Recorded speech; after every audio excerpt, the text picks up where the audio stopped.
So let me give him the Terran race, because he's playing TVP. He's race picking PVZ, PVT, and TVP. He don't want to play PvP. And I think that's extremely interesting. We don't see that too often. Like we've seen it from Dragon, playing Protoss versus Zerg, Protoss versus Terran, and Zerg versus Protoss. But playing Terran versus Protoss, it's like, in theory, it's like playing with your weaker race, but like not with your weaker race, but probably his weaker race as well. But with the race which the percentages are saying that should have disadvantage, like playing Terran versus Protoss. The obvious choice would be Zerg versus Protoss, like as Dragon did. Like Napoleon this season in BSL Pro League, he is playing Terran versus Zerg, so he's playing Zerg versus Terran, Zerg versus Protoss, and Terran versus Zerg. So if you will see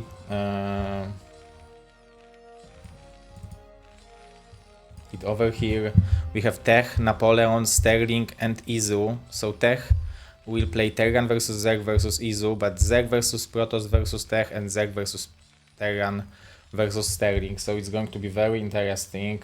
And from those players who are playing TT1 qualified, but he unfortunately said that he won't be able to keep up with the good form because he has some health issues, so he was replaced. But we have Tech playing in Group A. So on this Saturday,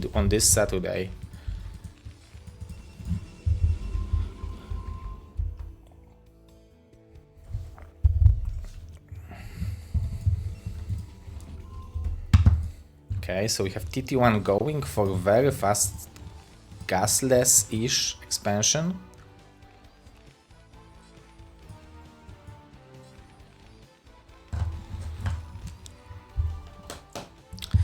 This feels a little bit risky, but like to play without a bunker.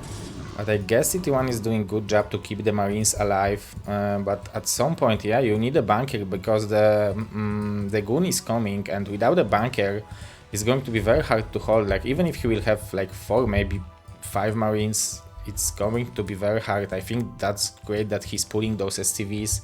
Without them, it would be extremely difficult to block the Zealot, but you can see he is blocking the Zealot. But nice target fire from Tech, picking the wounded Marine. But now we have 2 Marines and 2 SCVs to fight 1 Goon, so I think this is already held. But we can see Tech following it up with the Nexus. Although TT1 didn't lose SCVs in the process, he lost some mining time, so I think he should be in good position after this hold. It was overall good hold. He sacrificed 2 Marines for a Zealot. So this is great for TT1 in my opinion. He is building the factory, probably transferring a couple of the SCVs to keep 9 over here for the 9 mineral patches. Send 7 over here for the 7 mineral patches and just build up.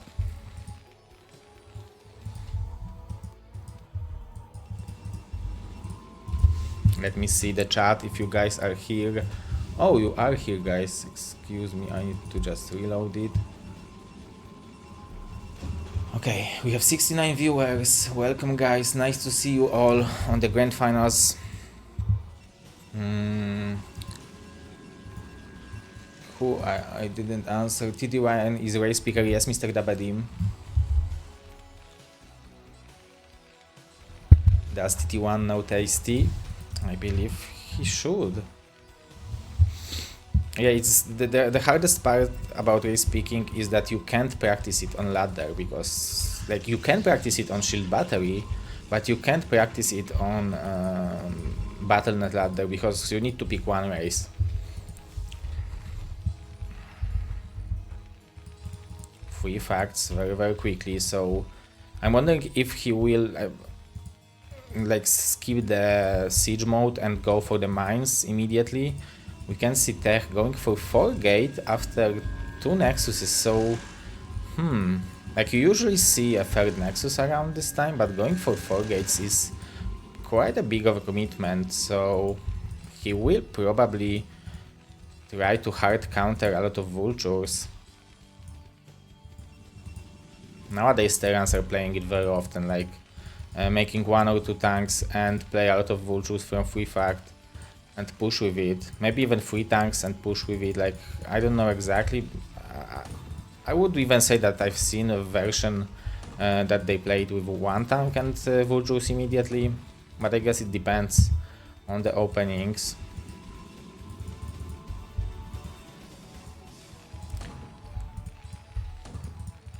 Fast Goliath, so anti-shuttle. And shuttle is coming, TT1. He is ahead in SCVs.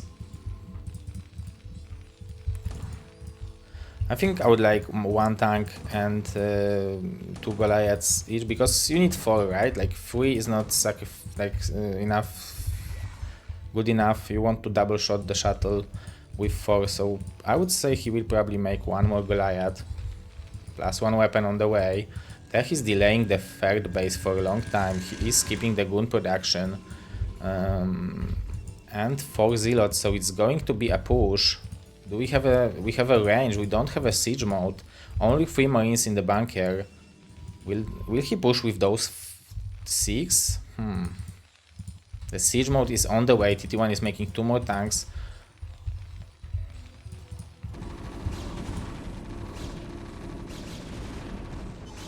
Not target firing the shuttle, so all the zealots are unloading and those are blocking the tanks at beautiful target fire from Tech. The SCVs are being pulled. Oh, Tech is going back because there is still a lot of TT1 left. Nice picking of the both Goliaths and shuttle. But yeah, there is still a potential to deal some damage over here. Those goons are not that wounded, and that was a dangerous drill. I don't think Tech achieved enough with this push. He needs to go for more damage. He killed 2 tanks, he killed 2 Goliaths, but still the SCV count is there for the TT1, and that was a great hold. We are going up to 6 fact, and 6 fact is... it will be saturated. 45 SCVs is enough to produce units from 6 facts, right?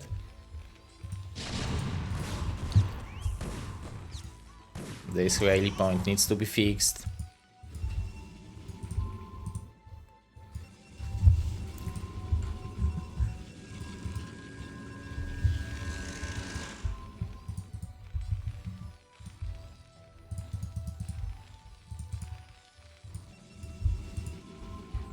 Although Tech is doing good job to build up with the probes and double Nexus follow-up.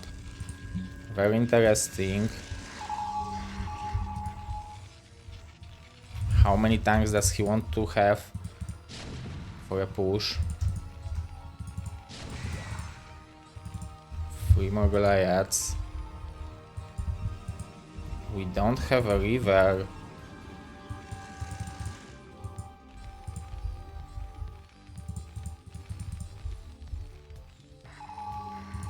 Oh, with 1 Goliath it's going to be hard to do it. Maybe he will kill this 1 observer.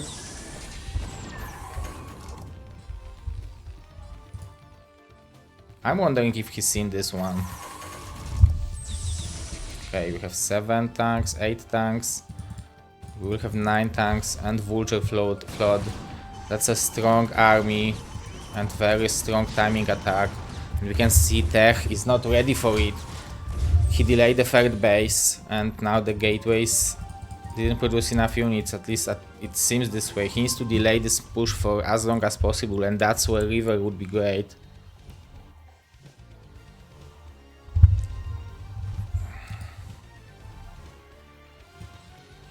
Seems like maybe Tech is going for the counter attack. Already transferring probes to the 3 o'clock, very interesting. Maybe he should wall in.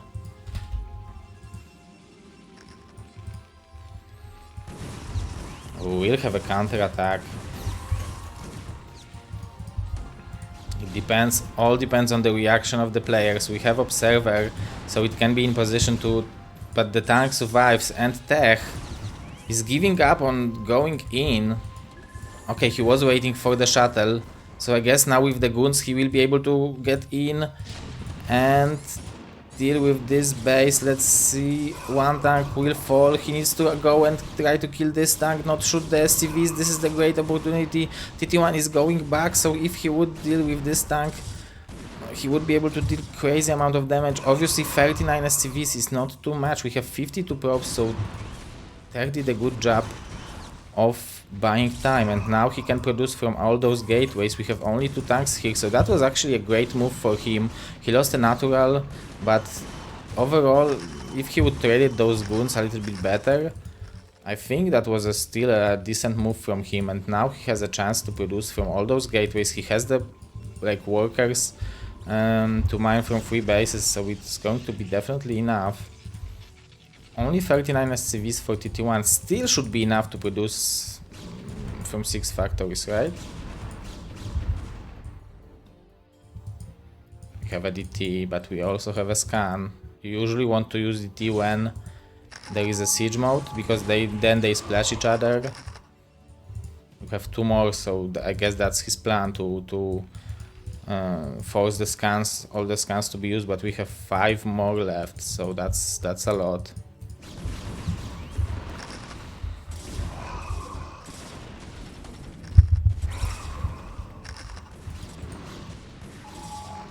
Nice scans from TT1. The zealots will try to surround the tanks. There is no support, so if there would be like 10 more zealots, they would be crazy efficient, but now the vultures and more tanks are coming in. This shuttle is doing nothing. It seems like TT1 had such a strong play from the beginning, such a good opening, and very great execution, very solid play from him, and what a mine for the end. Beautiful game from Mr. Tech and from Mr. TT1, and he's securing the first point for Team Canada. I need to say to you guys that the players are playing right now, so, and one game, Crossy versus Terror, will be played later, so depends on when it will be played. I might wait for them and cast it as last if it will matter. But all the other games are being played, have been played recently.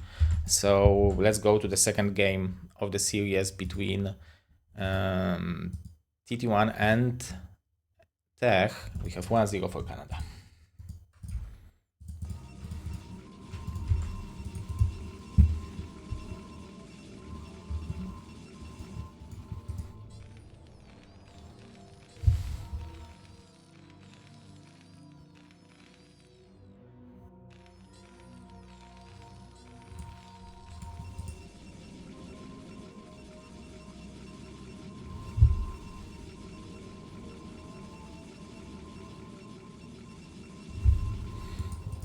Players map picked.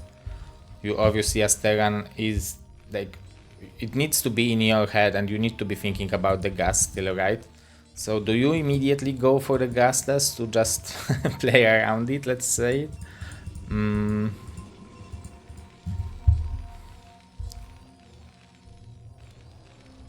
definitely want to build a barracks in the position that you will be able to micro against the zealots. Because this is the map where Protosses are very often going for the 9 gate.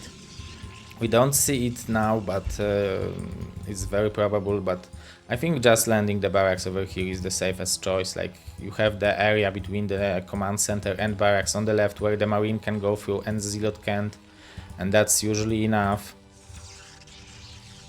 And that gives you option to build a supply depot on the right where there is a gap, same as here.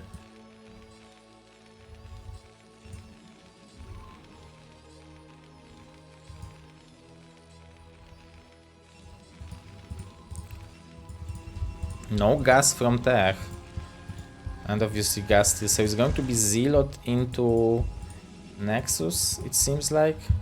Is he forgetting about the pylon? I guess the second Zealot might be a little bit delayed, maybe.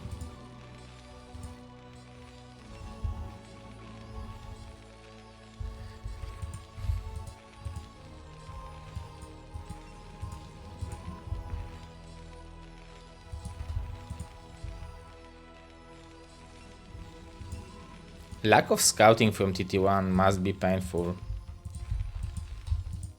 Like, I guess you earn money every time you delay scouting. This zealot is not even moving.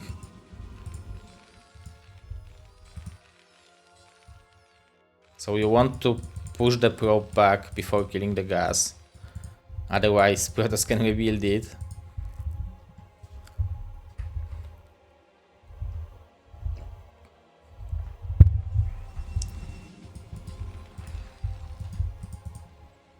I like the bunker. If it would be good, it would be needed. But now he's confirming that Nexus being there faster. So this time it's Tech who is doing the similar thing. Like TT1 did the similar thing in the previous game where he went for the like this gasless with the I believe a little bit faster gas. And now we have a gas still into like 1 zealot, 2 zealot and Nexus. Still no cybernetic core and he's mining, already mining gas. I'm wondering what's this for. There is a probe waiting to build something or maybe just to rescout. I think you don't want to build anything so far away, like I believe you want to build something here or maybe here so it's closer.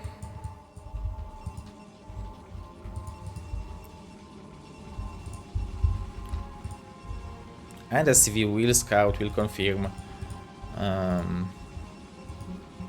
the cybernetic core timing. TT1 is going for the Marines and Medics.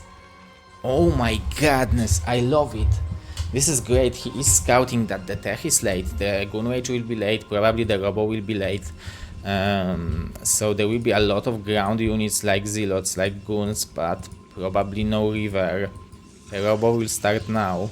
The question is when it will be scouted, because if you scout it when it's moving out and you will start building robotic support bay, this building builds pretty quick, but you need to have a great reaction.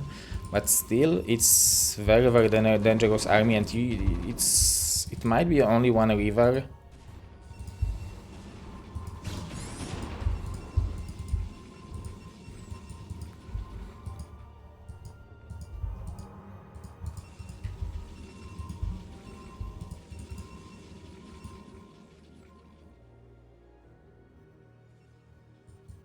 Oh, he is showing the Marines so quickly.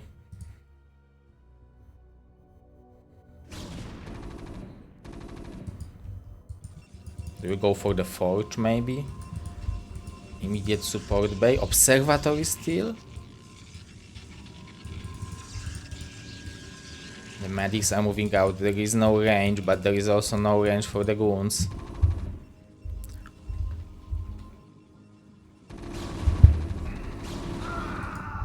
There is no shield battery in production.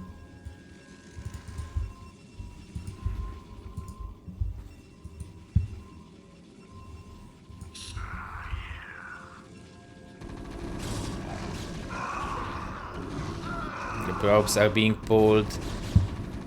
The goons are taking a lot of damage. Medics are healing like a boss. Holy moly, TT1 is doing it with the Marines and medic push.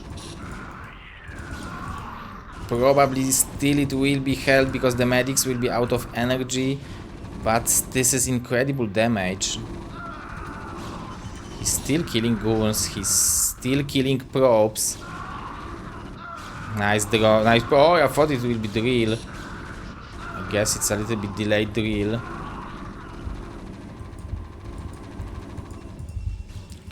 We don't even have the robotic support, but he's going for the shuttle. And free fact switch, I love it from TT1, he just wanted to deal damage probably. This was a one-time push, I love it, and he will have scan.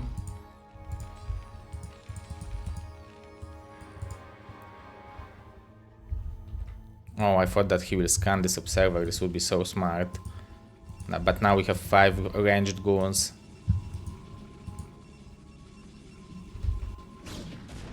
He's just posturing over here.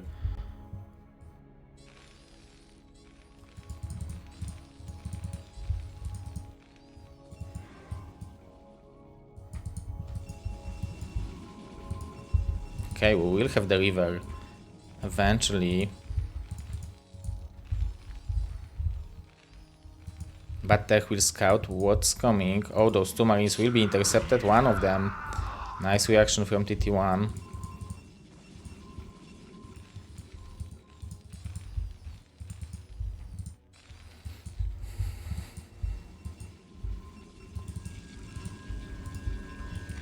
Speed for the shuttle. But immediate armory. Oh, because probably he wants to build the Goliaths to like, because the obvious option is probably the river. Storm takes too long. Okay, the observer dies. There is a turret ring. So TT1 is just satisfied with the damage he dealt. He killed so many props. He killed a lot of goons. That was definitely a great damage. But I think from now there is a chance that this game stabilizes.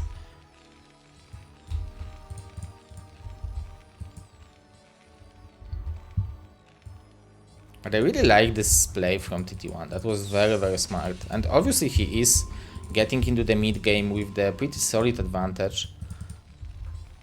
Obviously the rivers always can do a lot, so let's see what the...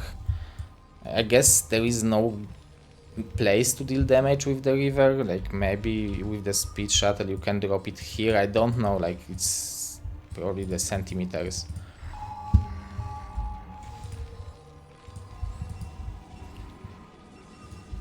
Scanning the third base. It seems like Tech wants to go for double Nexus. Is it carrier switch?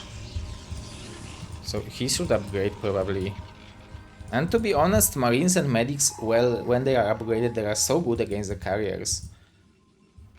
They deal with the interceptors so quickly because there is usually the damage upgrade, but the armor is not too common.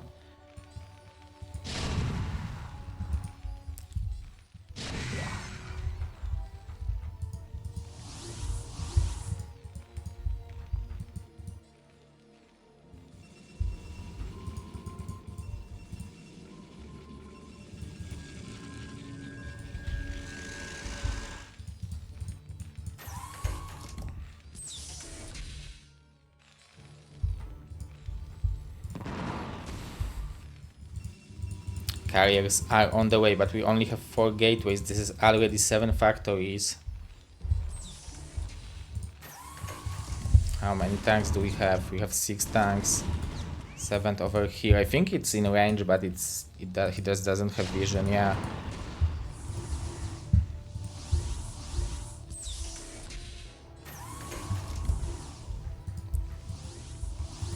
This is such a hard army to stop without the river. But TT1 is doing a good job. Oh, and eliminating one river is huge, actually. Yeah, he's immediately trying to rebuild it, but those rivers are basically the 2 units which are buying time for Tech, which are keeping TT1 in the home. Nice target fire on 2 tanks, but he needs 1 more shot to do it. The goons are just arriving. Oh, the river didn't shoot. It didn't shoot.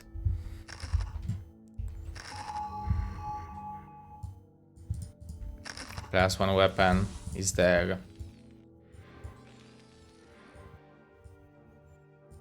Tech is just trying to buy time, but TT1 going around, I don't see a command center from him. He is building a lot of stuff. I really like those mines which will buy time in case of counterattack. But the carriers are in production. The Marines will help though. Like the rivers should deal with the Marines first before you will fly out with like 2 carriers.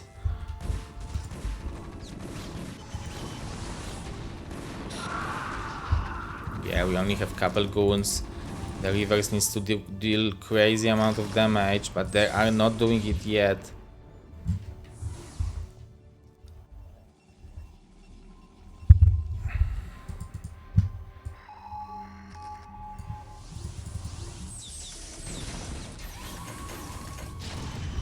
Another tank going down. We only have 2 carriers. 2 are Not even halfway done.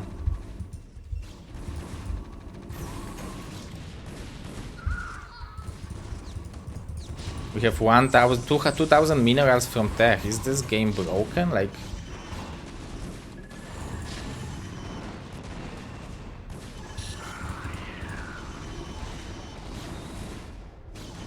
Beautiful micro with the river, I must be honest. Basically all the anti-air is gone. But look at that, they have problem dealing with one marine. And this is a lot of damage to the inter... Oh, but because he's target firing the tank.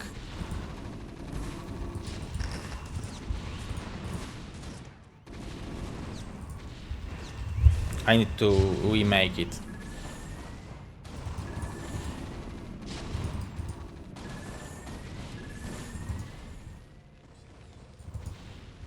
Yeah, TT1. Just let's remake the replay because it's too suspicious.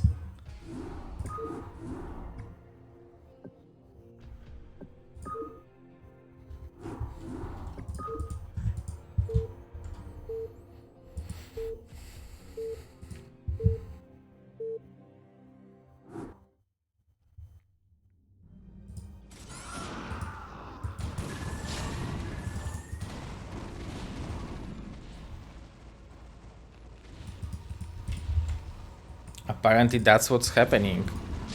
We have six tanks in home and some Goliaths. Tech with 1,000 minerals now.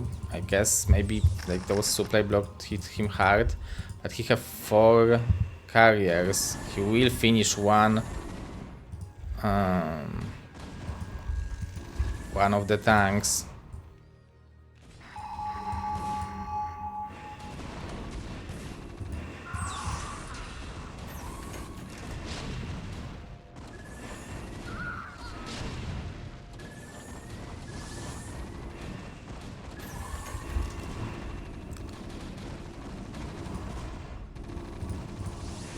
This river is really buying great amount of time, but I think he needs to build more carriers.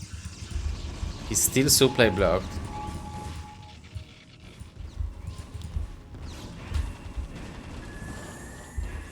The river is not helping.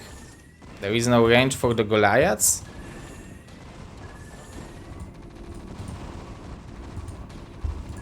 We have 1-0 upgrades.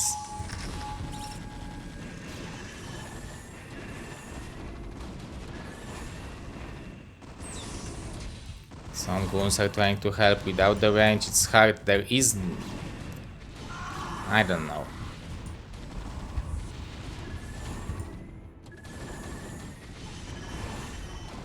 ET1 is only on 2 bases though.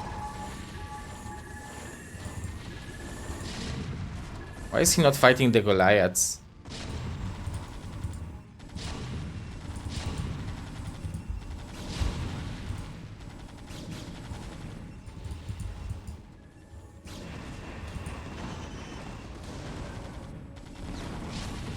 Those are great scarabs.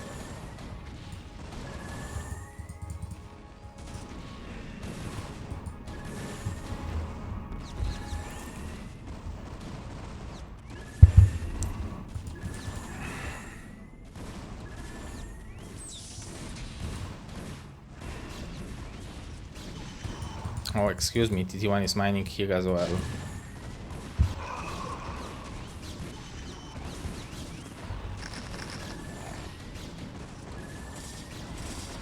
That's a nice hold from Tech, I think. The problem is that he lost all the probes over here, so he has 32 left. It's not unplayable with carriers, I think, but still, you definitely want to save this base. What's not working for TT1 is that his upgrades are so delayed. He's just starting to 1. What about the carriers? Do we have 2-0? Or we have only 1-0 as well? This Nexus will be intercepted, but here we will have potential mining. This is good base to take. And this is a hard decision to make, to now rebuild the workers when you really need units, because they know, you know the pressure is coming. This is the hardest part. It's not how you play when you are ahead, but how you play when you are behind.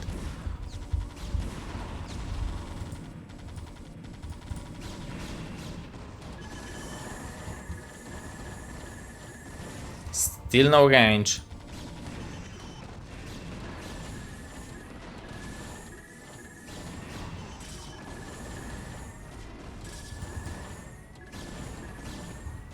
I guess the range is not needed.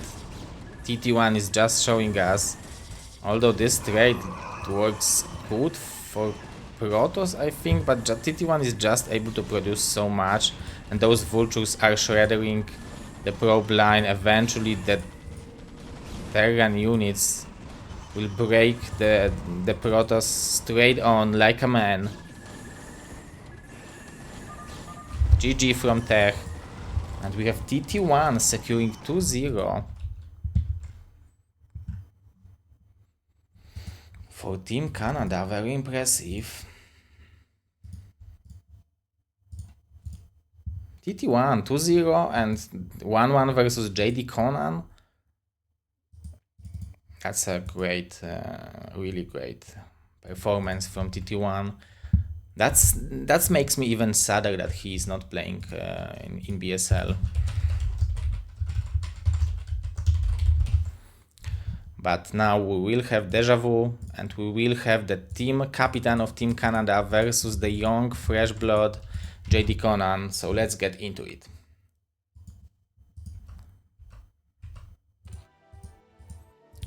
JD Conan is fighting for LATAM points on the right side of the map. On the left corner we have Dragon.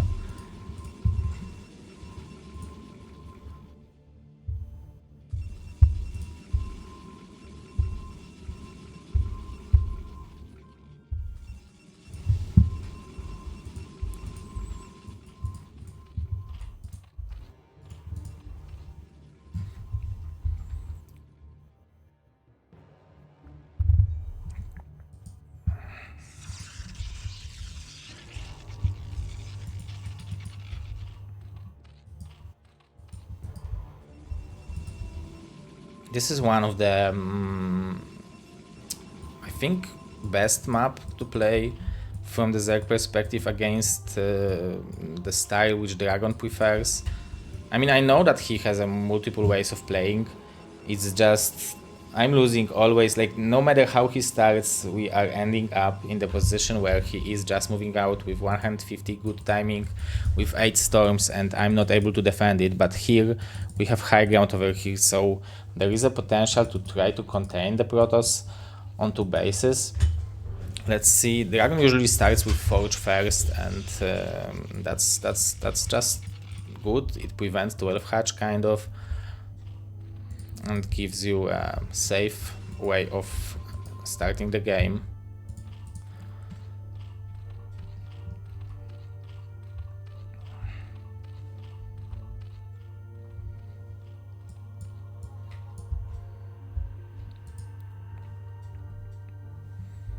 So 205 hatch.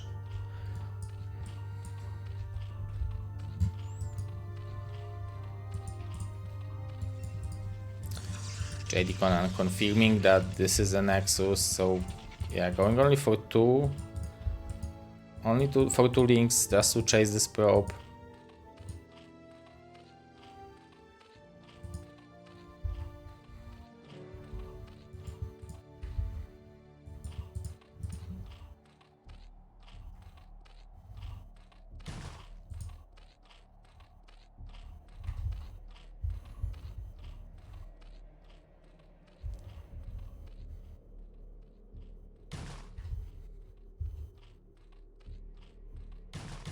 Oh, that's a great interception. It's so important to keep this probe alive.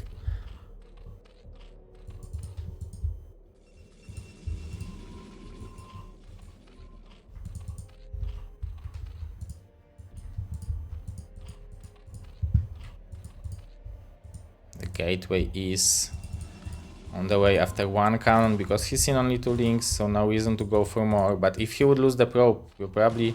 Oh, that's a great block from JD Conan. The moment you lose the probe, there can be Hydra then.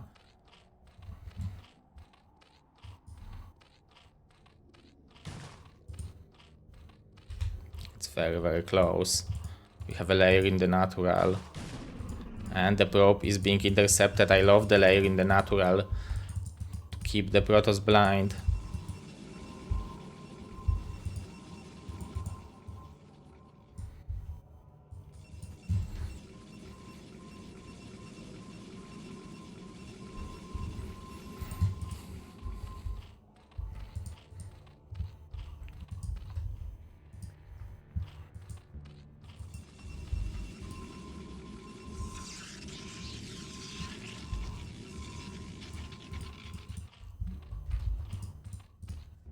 Okay, so he wants to make 8 links just to be able to intercept 2 zealots, because the speed will be there for the links. And the Forge First problem is that with Gateway First you usually have zealots in the main base of Zerg or in the natural, so you are kind of controlling and scouting what he's doing, and with Forge First you need to be able to probably know when to make the second cannon and like how to detect the 9073 from coming. Obviously before the Corsair, because the moment there is a Corsair you probably want the cannons to be in production.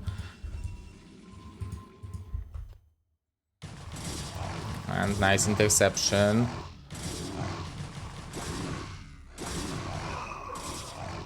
Overall nice micro from Dragon. But 1 zealot down.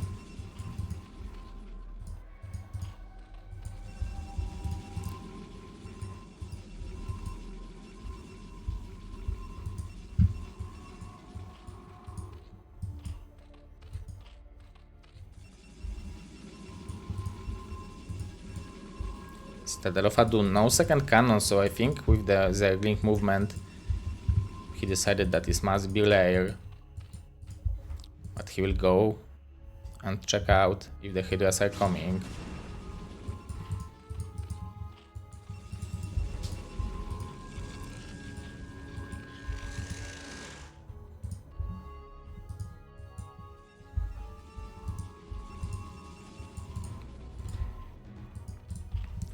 Usually they should hit with like 5 Corsairs and like 730 zealot speed timing. Oh, losing 1 more zealot is huge, because there will be probably like 7 zealot push, so now it will be like 5 zealot push.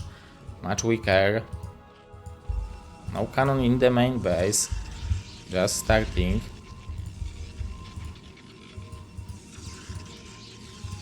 We might be lacking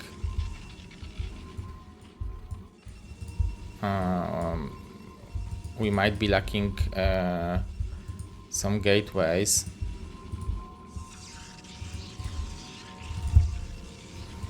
Interesting placement of the cannon when the Stargate is here.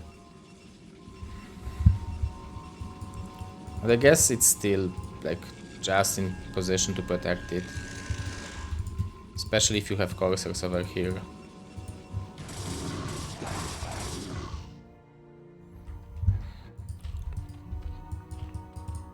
So we have 5 mutas.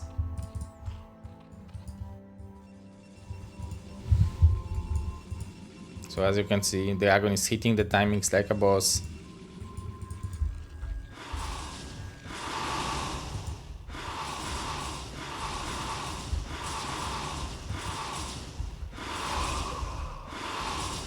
Nice interception. There is only... how many? 3 zealots left. He killed like 5 so far.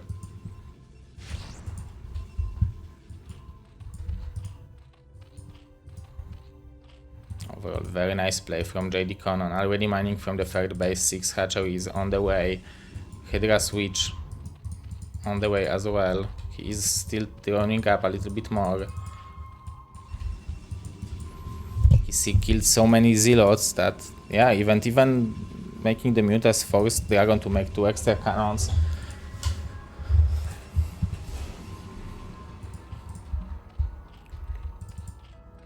But it seems like a good opening for the Zerg, I would say. The pressure was not done with the Zealots. Obviously Protoss still didn't lose anything. He just didn't apply any pressure. There are overloads everywhere, but there is always some potential with the kills, for the kills with the DT.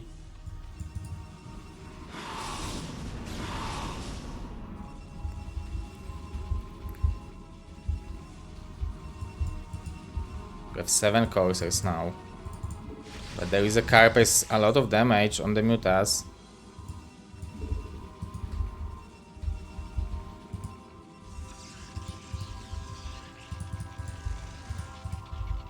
Last one will be done in a second. Lurker on the way. Speed for the Overlords is kind of late.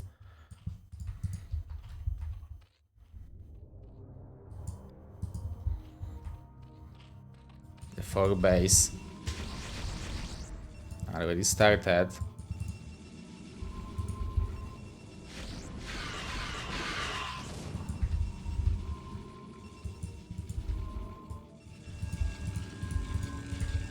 And that's what we are doing, the powerful timing. The Templars are gathering energy.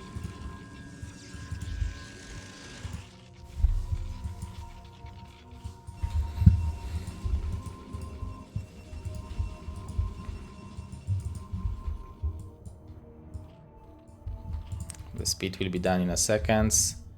Even second Evo. More Scourges.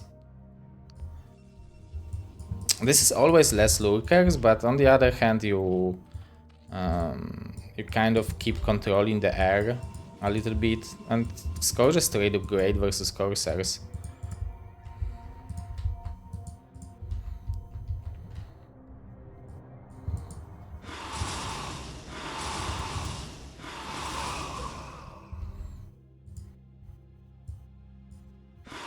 The probe delayed. The expansion is delayed. That's good. That's very good. I don't know if Dragon is planning to expand though. He has how many? 5, 6, 7, 8 gates, so probably he is planning to expand. Speed for the Overlords is there.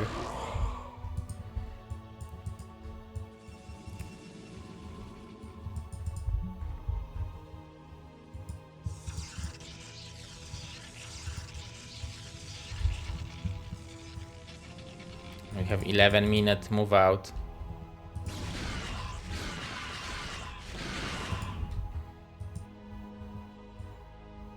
A lot of drones from JD Con, and those Lurkers are not perfectly spreaded.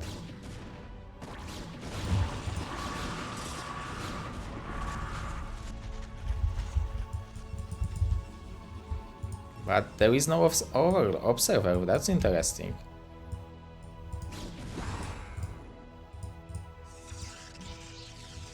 Still no Nexus. He is going for this push, for this timing. JD Conan needs to go for the defensive mode. Oh, the Corsairs, they are still important to push back Overlords so the Hydras won't snipe them so easily. I mean the observers. Hello, Mr. Apogeum. Oh, what an interception of the Corsairs, and that gives option to JD Conan to transition into Mutas and try to snipe the Templars. 5 Mutas with +1 Carapace can definitely deal with 3 Corsairs, but he decided not to go for it, and he wants to snipe the Templars, most likely with those Hydras, and also by time we can see the extra hatcheries. +2 will be done in like a second, right? Yeah. 2 more hatcheries, 62 drones. JD Conan just needs to hold, but that's what Dragon was playing for the entire game. He wanted to have this timing and push with it, plant good storms. And I guess now it's going to be the commitment. There is only one observer. Somehow if JD Conan will snipe it, he will buy a lot of time, but the Zealots are basically dying for free, so that's actually a great trade for the Bolivian Zerg. We have more stuff incoming, but there is still plenty of storms, but we will have a flank But actually that's a beautiful flank from JD Conan, and he's sniping the observer, so now he can even flank with the with the lurkers if he would know about it. There are no more storms. Okay, there is two more storms available, but JD Conan is dodging them very, very nicely. Very good and strong macro from him.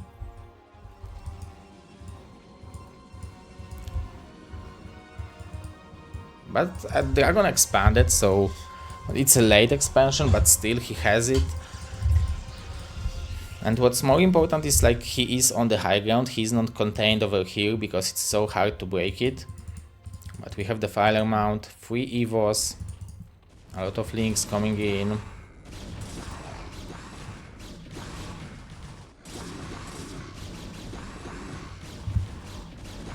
Nice hold. Those mutas still alive.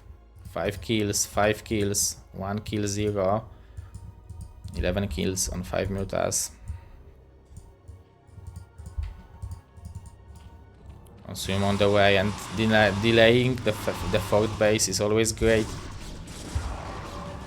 Let's see how many lurkers we will have over here, because this is the round number 2. The dodges needs to be excellent.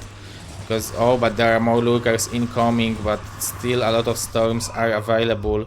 But it seems like JD Conan macro just exploded on those extra drones, on those extra bases. He has a great upgrades, great tech, and even delaying this base, almost killing the pylon with the bouncing shots.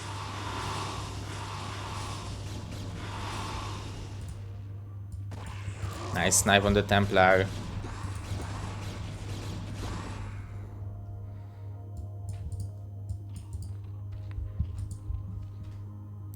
Fifth base on the way, but Dragon is doing the... also going for the fourth base, so it's also strong. Nice target fire on the observers, but he killed the Overlord very, very smartly, and this is going to be interesting and very dangerous push, because if JD Conan will lose the left side of the map, then suddenly Dragon will be in great advantage.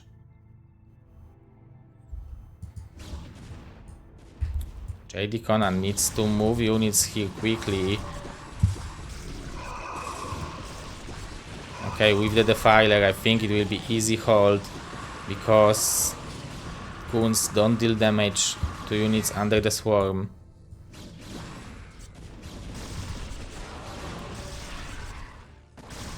Dragon badly wants to push over here, but I don't think it will work.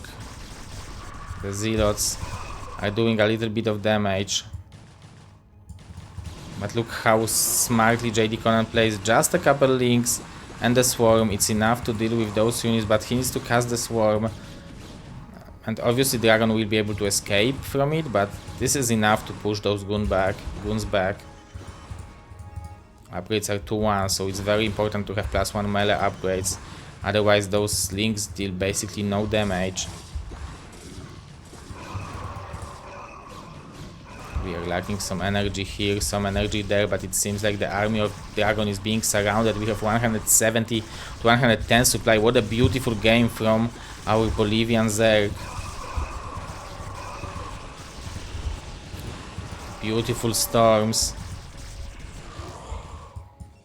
There will be maybe even a Guardians. Oh, I thought. But losing the goons is very, very painful. Dragon is mining from 4 gases now, so he will be able to rebuild very powerful army, but he only needs time. And it seems like JD Conan wants to be aggressive. GG from Dragon.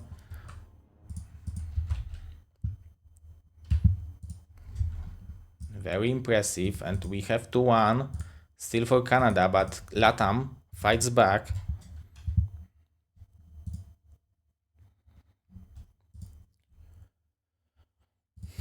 So the second game is going to be on Polestar.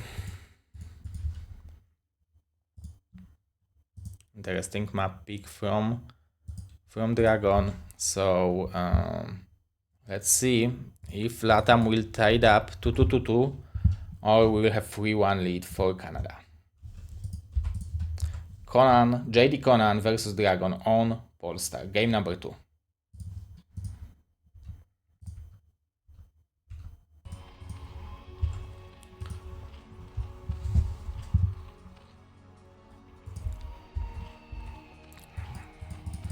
That was game number 1. Dragon probably forgot this observer. If he would have observer on time, this wasn't enough stuff for JD Conan to hold this high ground.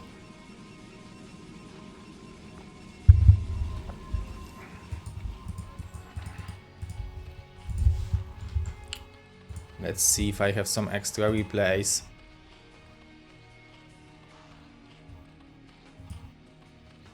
Okay, I have Doodle versus Ultra.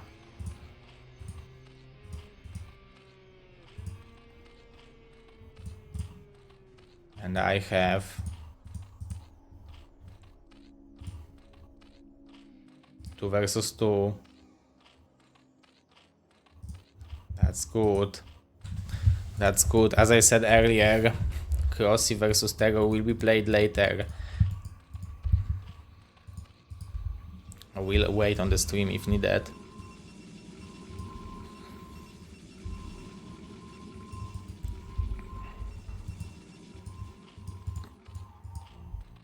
Okay, so it's going to be 11 hatch. And Dragon this time is going for Gateway first. Very, very rare from him. 11 hatch is very good opening against Gateway first. Like, it's basically designed to counter it. But this pull timing is going to be not that fast, but I think it's going to be just right.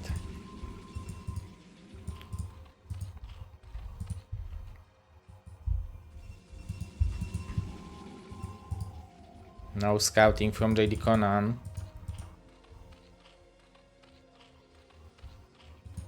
I guess now he will scout with this drone.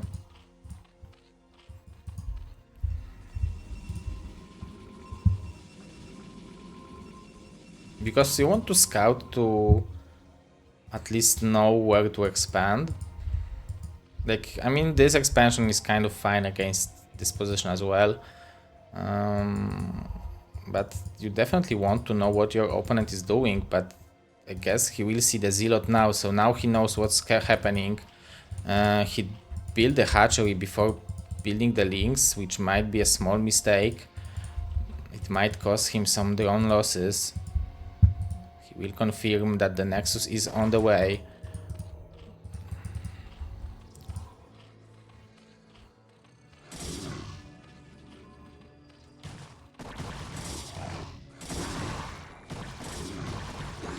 Nice defense, no drones dying at all. And the Zealot is wounded, but we will have the second Zealot in the natural. Or in the third base.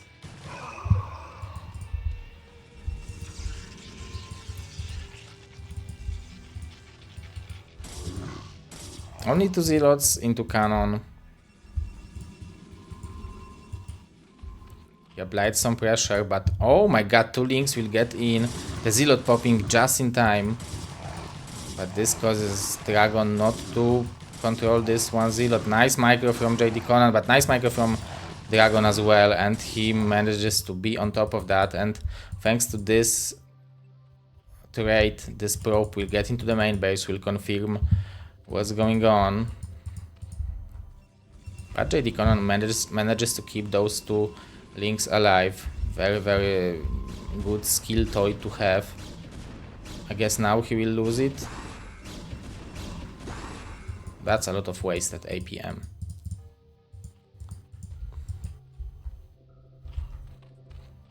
Sometimes it works, sometimes it doesn't, right? You need to try, and that was a great attempt. If he would keep it until the speed is done, this would be a serious threat. Maybe even would force a cannon.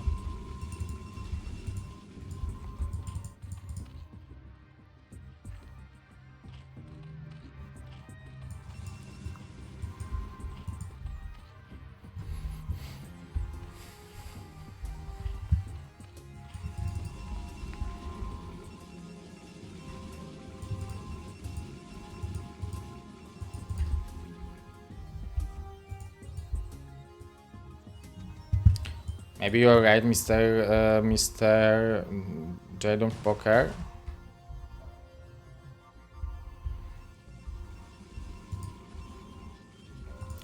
seems like he saved the Overlord thanks to that.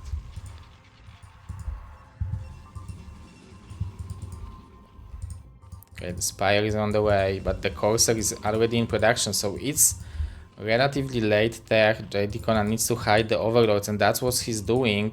Although this Corsair will look for this wounded Overlord.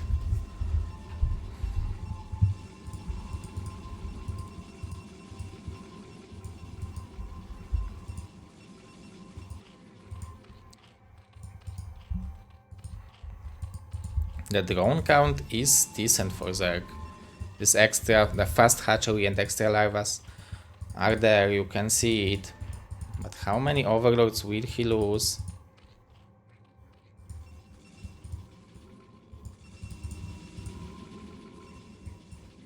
This time there were no intercepted zealots, so Dragon is going in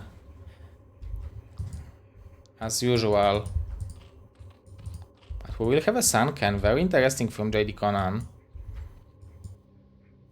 So that shows that he's planning to go for the Mutas most likely. Speed just starting.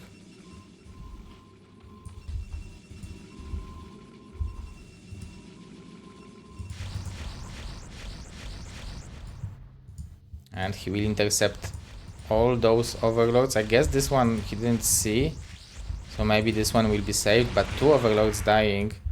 It's pretty painful.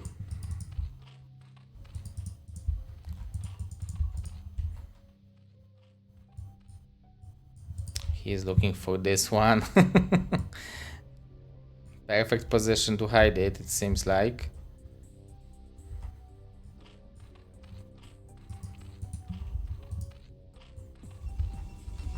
By the way, guys, we have Gosuli groups out.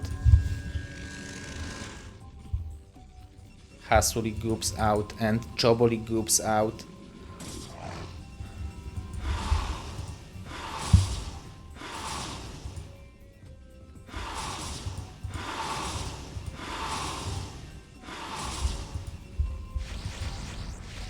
Oh, beautiful connection with 2 Scourges.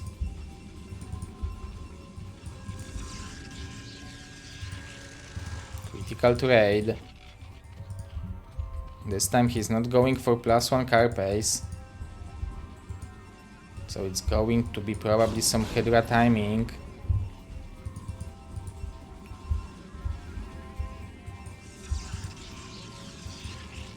But this time Dragonhawk has all those zealots, he didn't lose individual ones in the process, and you can see that the moment the Mutas will be gone, this is going to be a dangerous force to counterattack with. Now he's regenerating the shields of them.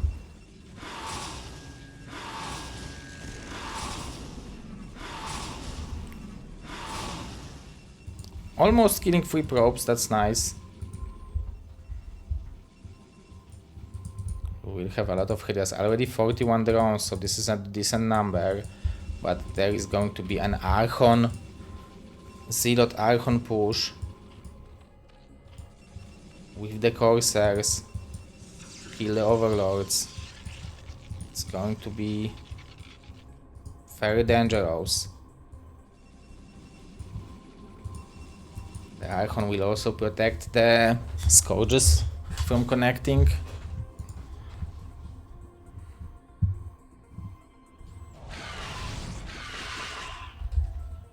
As you can see, JD Conan moving out, but those Hydras are on the attack move. He is looking for the High Templar, but there is no one. It seems like the Mutas are buying some time, but we will have a big attack going in. Over here we have only 10 Hydras. Oh, it seems like Dragon is not committing. Overall, that's a very tight, very good defense.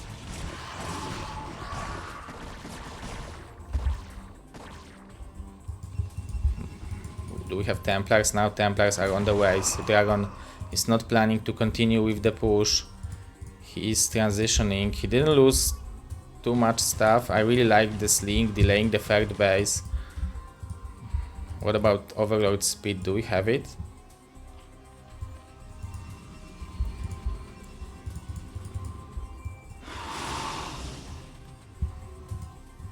Ooh.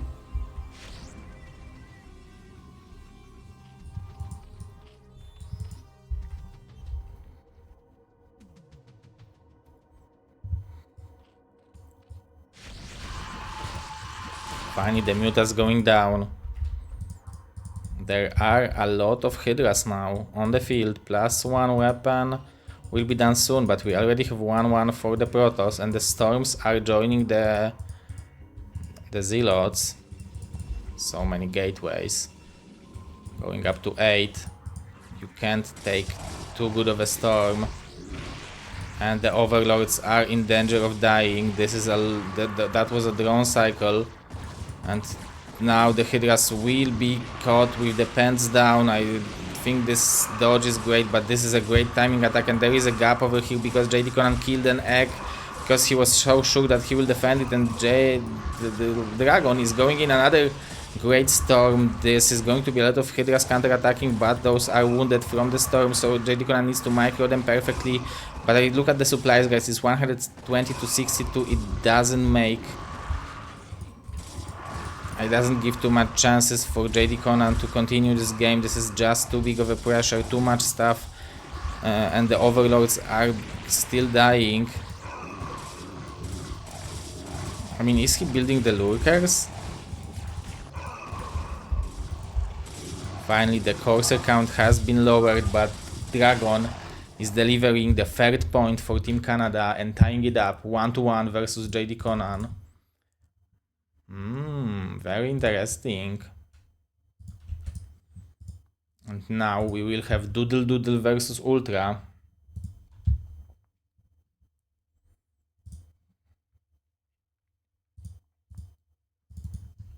The map is going to be Metropolis.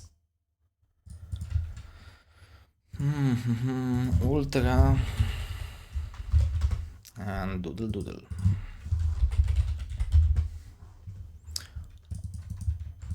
On Metropolis. Okay, let's go.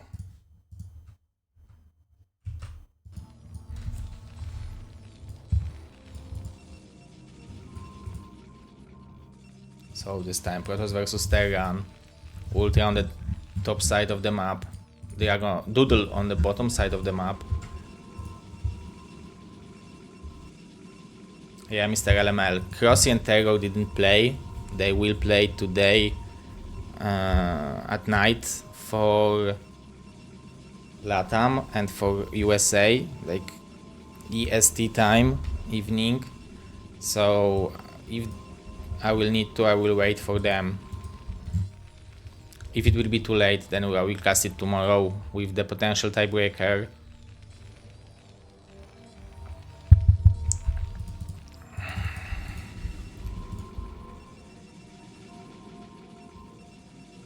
Yeah, this is Easter today, so a lot of people are with the families, a lot of people are celebrating.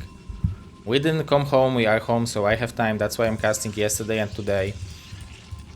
But usually I would be in Lublin.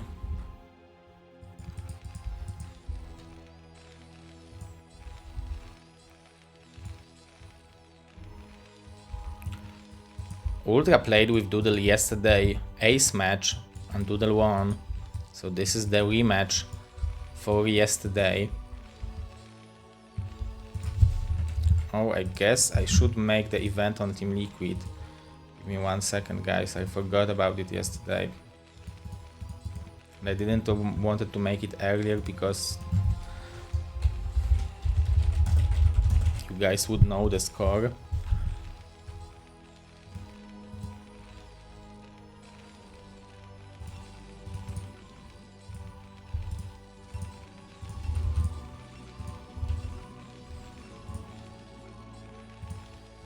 Okay, it's made and it's attached. So, okay, that's good. Hello, Mr. Kierownik. Oh, that's nice. RKS Kierownik, first time on the chat. Yeah, I have I'm from Lublin overall. I moved to Piotrków Trybunalski now, and that's where I'm living, but both my wife's parents and my parents lives in Lublin, near Lublin. So that's where I'm coming back for Christmas and for the holidays. There were a lot of people from Lublin playing.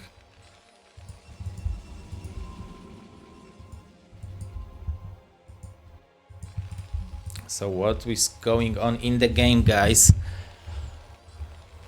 We have one STV mining gas, so very possible that we will have this like 3 marine, 1 vulture command center. It seems like also the most standard of standard build from Doodle, even skipping the Zealot. So both players are prioritizing going for the fast second base. We can see both of them are gathering money for it. 3 marines and 1 vulture is enough to push back the 1 goon without the range.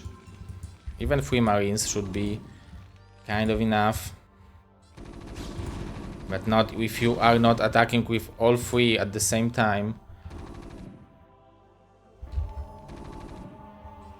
Oh, Mr. Kierownik, so are you Hardal? Because I know Hardal, we was in the Polish World Championship, Polish Championship in 2006. We were going there by train together, and he was also a motor fan.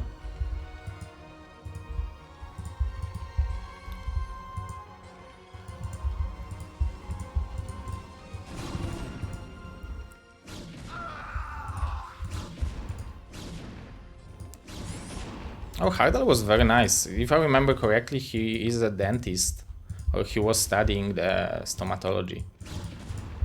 Nice delay. Okay, let's focus on the game, guys.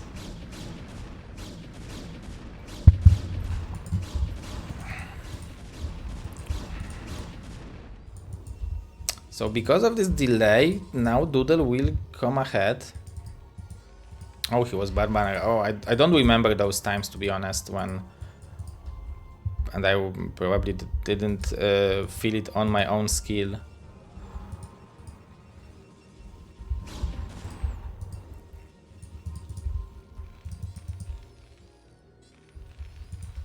Bully Mazur at World Cyber Games. Oh, I heard some story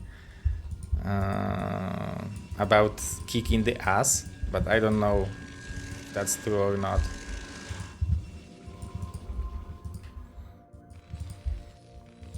Yeah, that was a lot of testosterone back in the days on the LAN parties.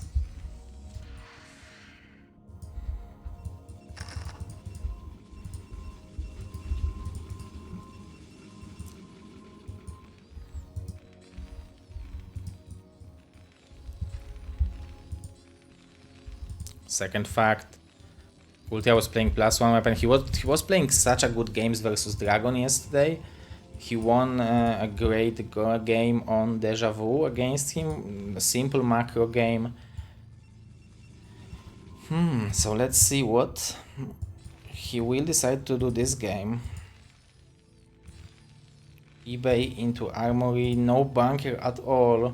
He is scouting what's coming, what's going on with the mines, with the vultures. Robo on the way from Doodle. Doodle was also playing great games yesterday. He tied up 1-1 versus Terror.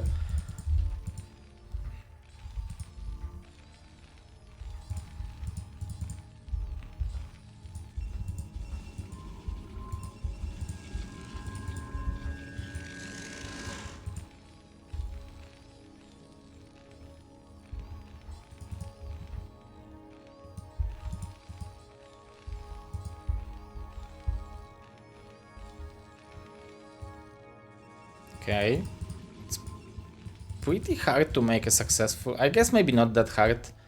You place some turrets here, here and here, and it's kind of a turret ring, so it's not particularly hard.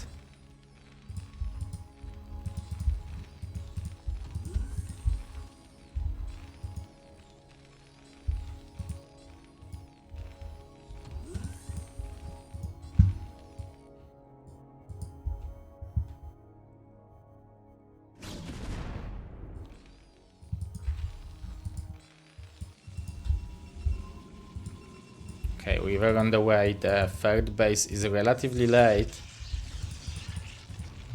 Doodle can see that the +1 weapon is on the way, so I guess it still can be the explosion of factories, but I would expect Starport maybe on 4 fact. Starting to build a turret ring. Very greedy turret ring. There is a gap over here to land the river, kill the turret and go forward. And Doodle was playing such a great and effective 2 robotic style with a lot of shuttles, with a lot of zealot bombs and great storms in them. So that's what I'm expecting from him. Definitely very strong performance during the Nation Wars from Doodle.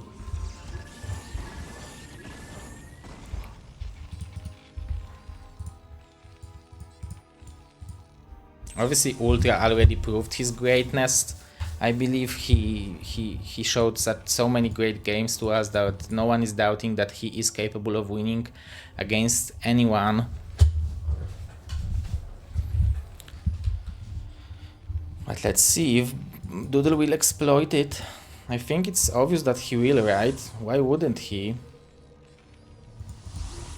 I guess he can't believe that it's like that easy. I mean, those mines are sneaky from Ultra, but we have a speed for the shuttle. I guess that having Goliath helps you. Yeah, this is tempting, but then when there are tanks over here to siege mode, it's quite bad.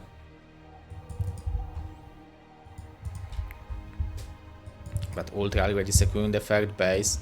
That's very important scouting from Doodle to see those tanks over here. He will see the LCV transfer, so he will confirm the timing of it. So I think for him, he can easily go for the fourth base and just explode with the gateways, go for the Templar tech. He should have time before the move out. We can see that Ultra is fully defensive. I'm wondering when there is a question for the time for the fourth base for Doodle.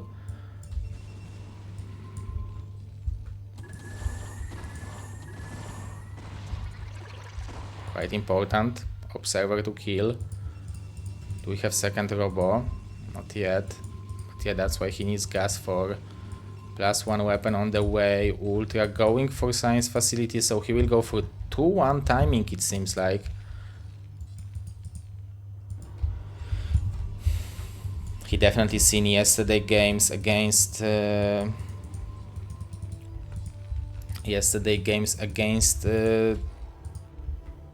Dragon, and he also seen yesterday games against Terror.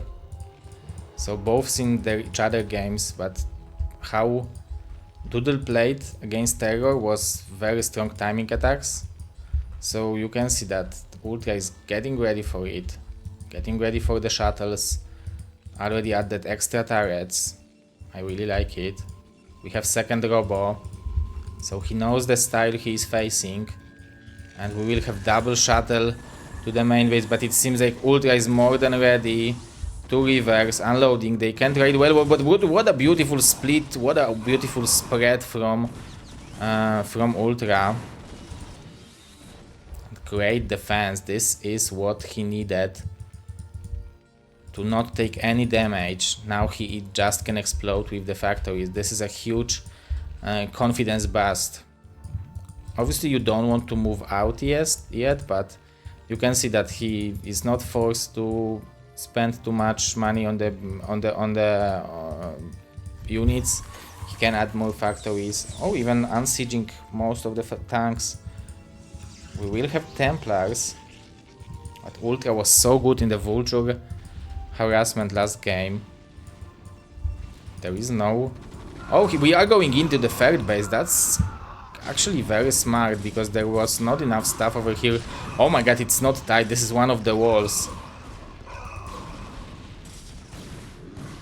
And this is beautiful target fire.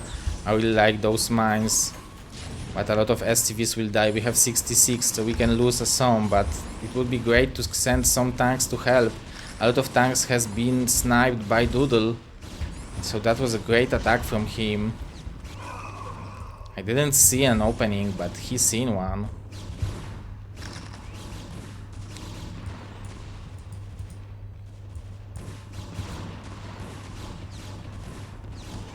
Ultra doesn't respect those tanks, those goons.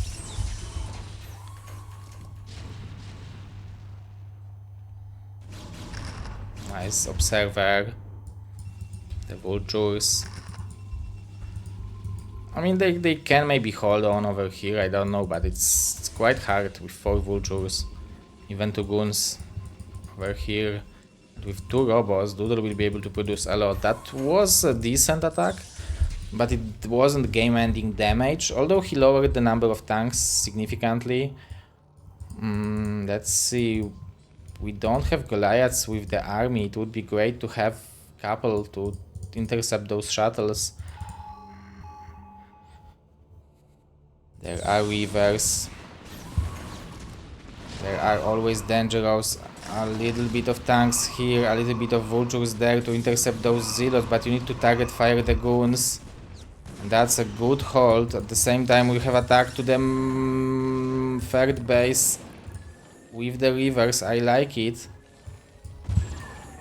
Finally, some shuttles will be killed, but we can see the Reavers gain crazy good value, killing 2 tanks. And some STVs. Doodle is mining from those 4 bases, so he can afford losses like that when he has two robots. Although 2-1 kicks in and the Terran army suddenly becomes much harder to deal with. 2-1 will kick in for... oh, I guess 1-1 will kick in for Doodle. Templars are lagging behind. He doesn't have shuttle for them, so it will be possible to intercept them. Let's see if we have EMP. We have 100 energy. Nice interception of the Templars. Only 1 left. Ultra playing such a beautiful game. Doodle has more of them, but he doesn't have a shuttle. It would be great to have it. But there is not enough support for the tanks. It seems like, what a storm! Suicidal storm! And there are so many more. I guess he didn't expect that many tanks over here. The storms are great, but this is a so good trade for Ultra. Doodle is over aggressive.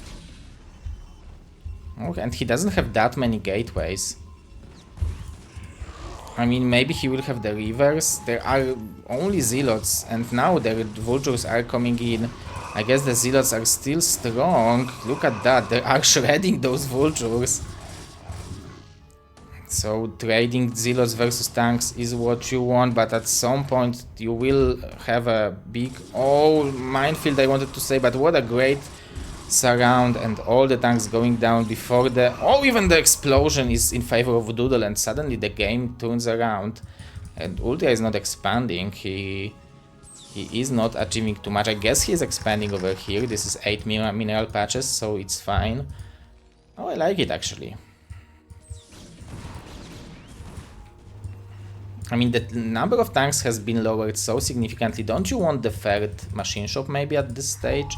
Because that's why he's not pushing, because he has 5 tanks in total. I really love those snipes.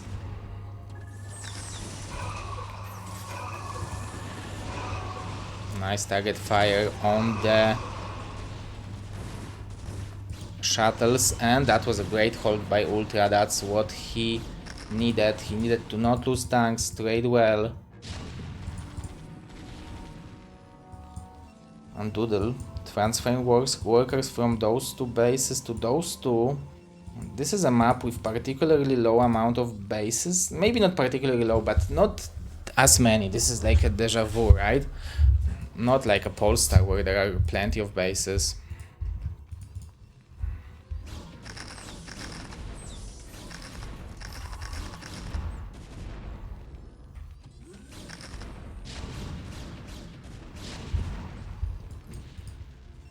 We don't see that many shuttle this game, like... and the number of gateways is not that high. Ultra with 156 supply, already mining from this base. I guess it's easier to storm drop this base We need 2 storms to kill all the SCVs. We have extra gateways. 2-1 is done. 3-2 is on the way. What about Ultra? Already 2-2 is done. 3-2 is done, excuse me.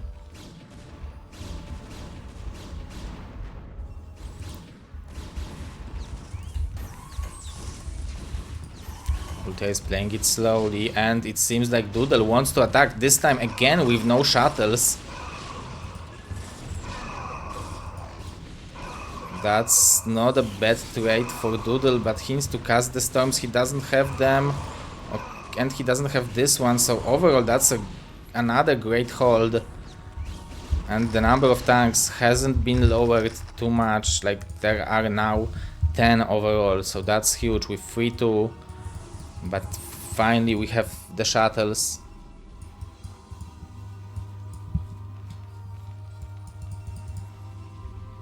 He has a lot of money. I guess not that much, like with that many gateways it's one production cycle. But you need to be careful against this army. There will be rivers, not storms. This mine can be dangerous.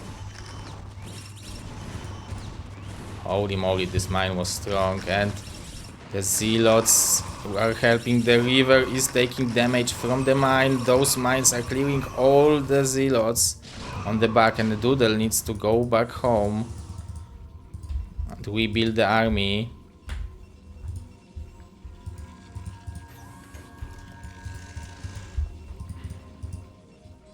Ultra securing this base. Very, very solid performance from him. Doodle is going for the counter-attack, what it seems like, but those 2 bases are very important for him. Those 3 bases actually. Okay, so we can see that Ultra doesn't want to waste any time, even attacking with vultures to the cannons.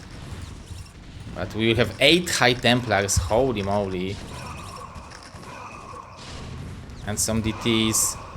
Some reinforcing units from the back, but DTs are being shredded because there is Overlord, there is a Vessel. Only 4 tanks are pushing this base back. I think with the rivers it would be much easier to defend it.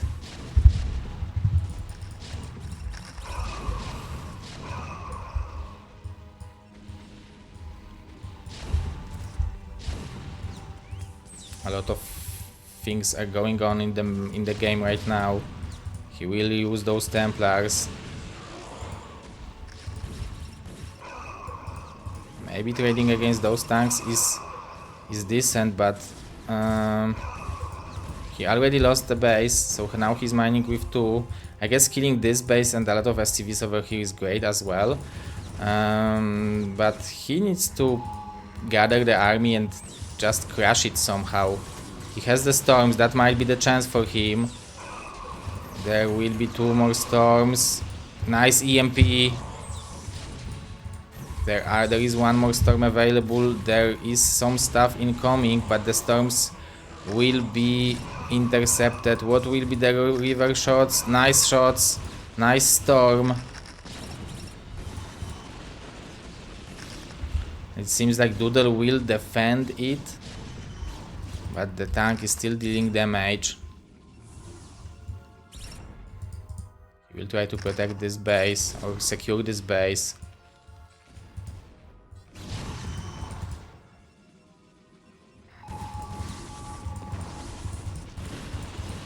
Beautiful storms, killing the vessel when there are DTs. And again, beautiful storm from Doodle, but this is a lot of stuff from Terran.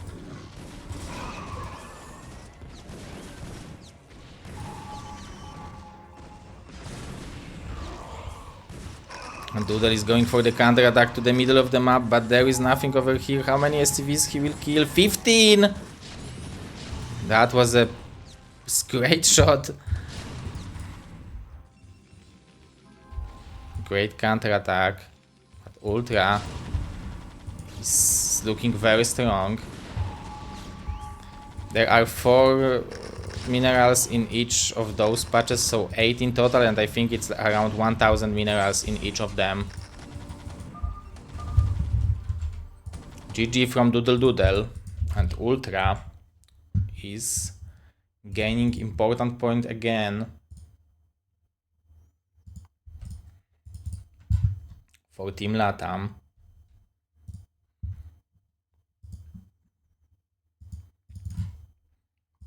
The next map. Mr. NBA, because LATAM was going from the winner bracket finals, they are playing again, so it's 1-1. As you can see over here, Canada won, so they need to win one more time because they are going from the lower bracket. LATAM won in the winner bracket finals and advanced to the finals. That's why. Let's go.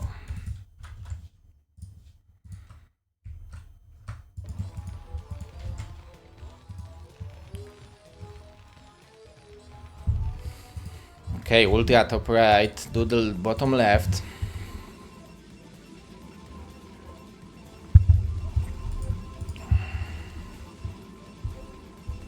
Still 3-2 for Canada.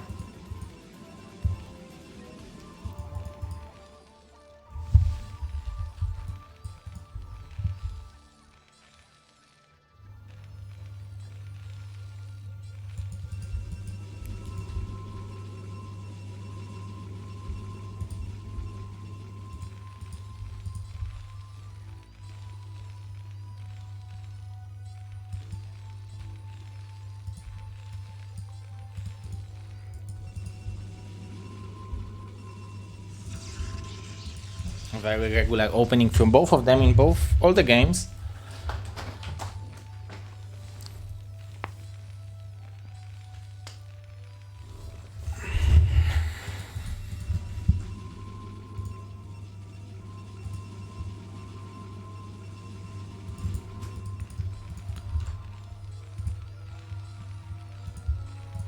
So guys, not only Pro League but also Gosu League, Hasu League and Chobo League groups are out. So check it out and start scheduling your matches. It's easier this season because there is one big group of players in each league and you need to just schedule with few opponents, and you have 1 week for one best of 3.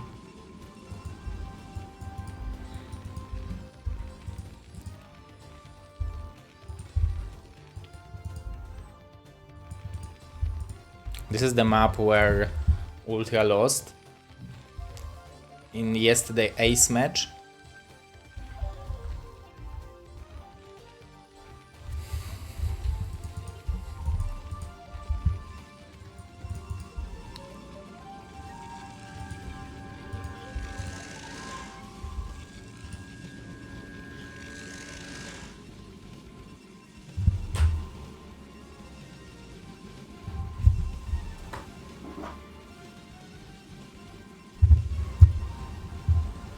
Very fast Nexus, it seems like.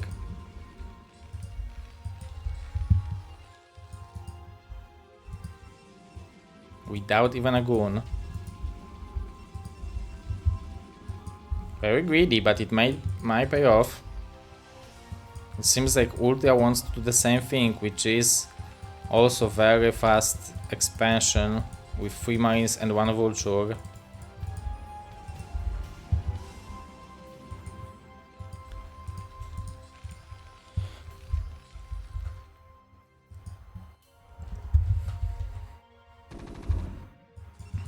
Nice reaction from Doodle. And the command center, but the Nexus is halfway done. Although there will be a later range, there will be no goon pressure, so like it's important for Ultra to just scout it and not go blindly for the bunker, because he doesn't need it over here. He can easily go for second factory without the bunker.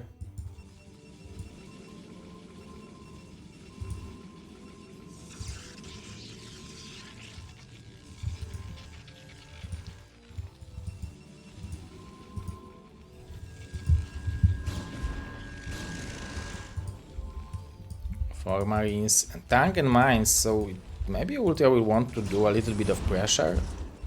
The Vulture is doing a little bit of pressure. 2 probes going down.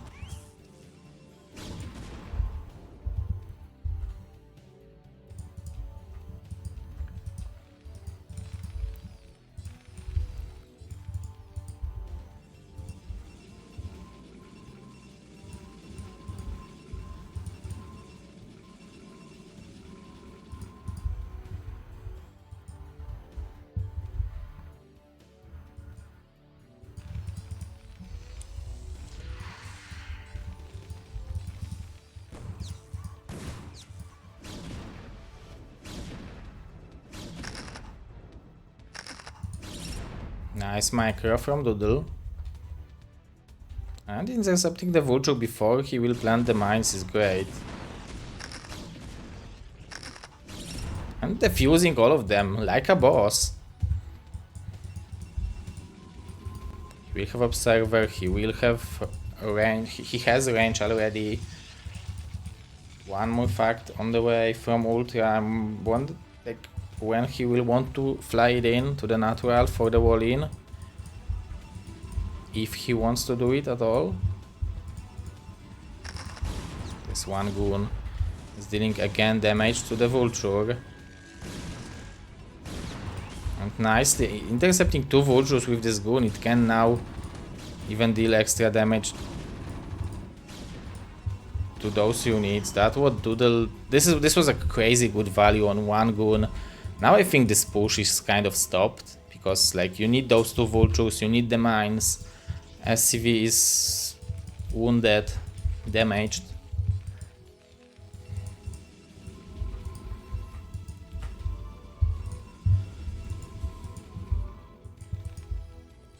So what do you do for Ultra? Okay, Armory, and just transitioning into some macro play.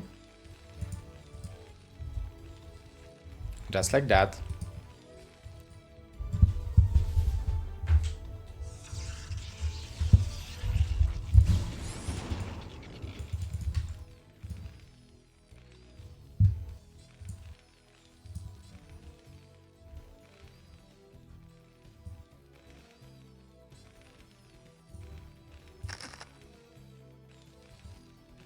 Of course, both Doodle and Ultra are in the Pro League. So they are playing Ultra in Group B, Doodle in Group C.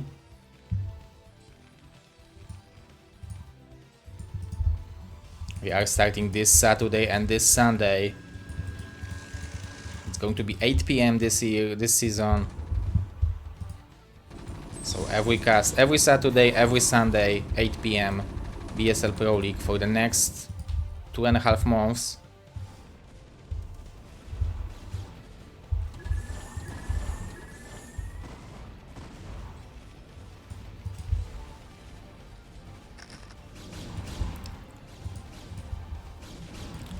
Some Vultures to do it. Oh, this is the map where Oh, he is killing the X. What a play from Ultra. Oh my god, it could have been even worse, but he just made it like a boss. Oh my godness, that's a nightmare scenario for Doodle. He is falling apart. The Ultra harassment is just Ultra. Yeah, Mr. Cheetos, what did I say? Next weekend, yeah, in 6 days we start the Pro League, round of 32.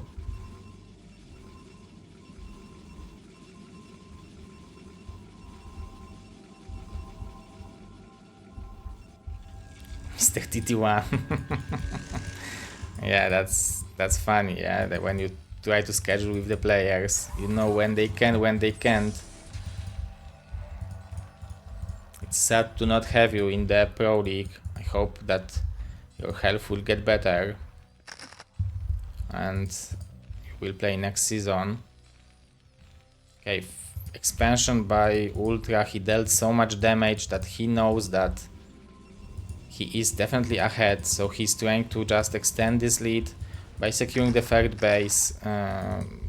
1-0 is on the way, even having their anti-drop defense, extra turrets, just to not take any unneeded damage. Even the bunker over here, I really like it. Mr. Thanks to Shield Battery is Super Gosu. Gracias. Gracias for the subscription. Prime subscription doesn't cost you anything and puts a smile on my face. Okay, Ultra, show it how it's done. Show us. Oh my god. Such a Gosu again. Doing it again. Showing the master Super Gosu superhero Slim Boy Doodle. It's just filling in this. This is usually not a gap, but only Ultra can go through. And I tell you guys, in 10 years that the people will learn how to make a tank go through even here. 100 to 120. Doodle managed to go back, but he is lacking some observers. We have observer speed, so I like it. The rivers are applying so pressure. One good tank shot landed on this river.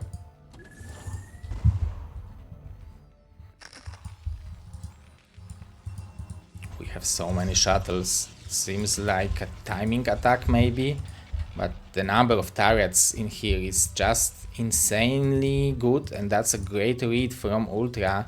Look at that, he's even making anti-drop mines. There is anti-drop turret. The observer going down, so you need to build a couple observers. He has one here, I guess, just to clear the mines. 2-1 is on the way for Ultra.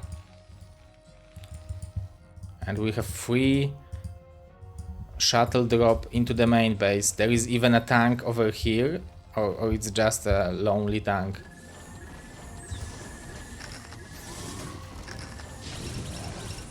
Okay, the rivers definitely might be able to deal with the tank. I guess this river should be unloaded and sent over there, because there are zoning, like, maybe you can kill the depots. This is still a good damage by Doodle. He is killing the depots. And the mines are killing Ultra himself. Even the goons are doing great job. There is still 2 rivers. How do you do it? E, right? Okay, oh, there is a turret. Oh, he didn't expect that he will be able to escape? Why? Why not go?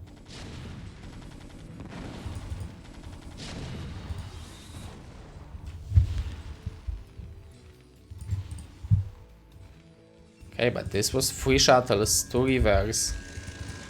3 base now versus 4 base. 70 workers for Doodle. And Ultra will not move out before 2-1 most likely.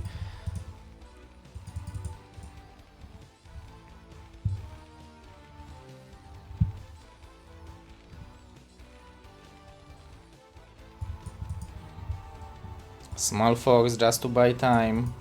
He's building more shuttles now, going up to 8 gateways, but we already have 7 factories from Ultra. This macro will be very, very strong, and Ultra is very, very good in harassment. So he will have vultures to harass. Even the vessel most likely. More gateways from Doodle. Like, how many does he have? It's 4 plus 3 plus 4, 11 gateways. That's, I think, the minimum.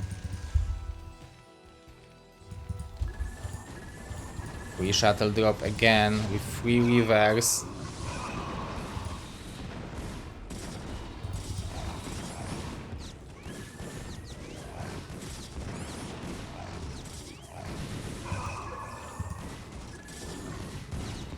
Nice micro from Ultra, and defending it like a boss.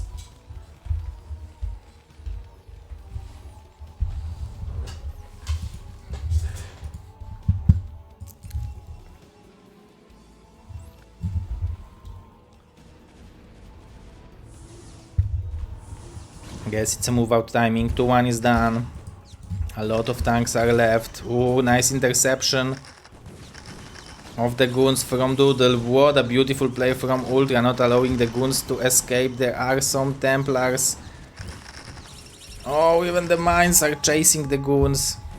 One more shot and all the goon army will be dead. There is still a lot of stuff from Doodle and he can land some good storms, but it's going to be quite hard to fight against this army. I guess the storms are great. This is what Doodle needed. Now he just needs to come back. That's great. He needs at least one more trade like that.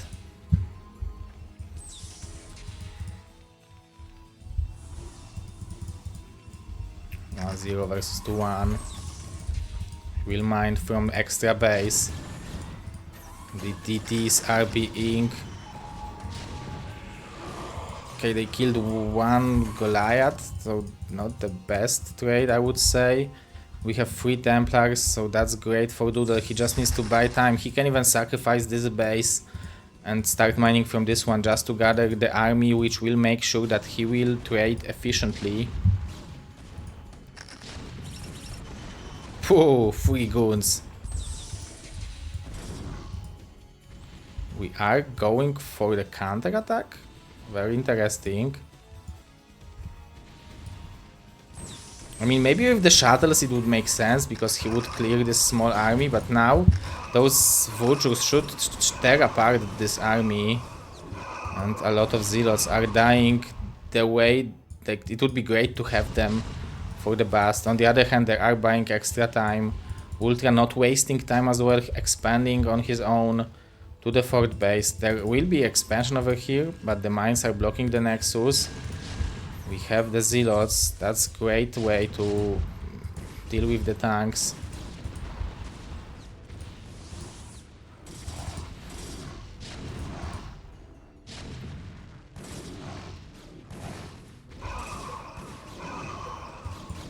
And a lot of tanks are dying to the goons. That's so good for Doodle. Guess this base will be sacrificed, but this is not bad for the Protoss. He's still in it. He definitely needs more Zealots. 2-1 is done for him. He is going for the counter with the Storm Drop. Saving the Templar. 3 Reavers. That's a lot.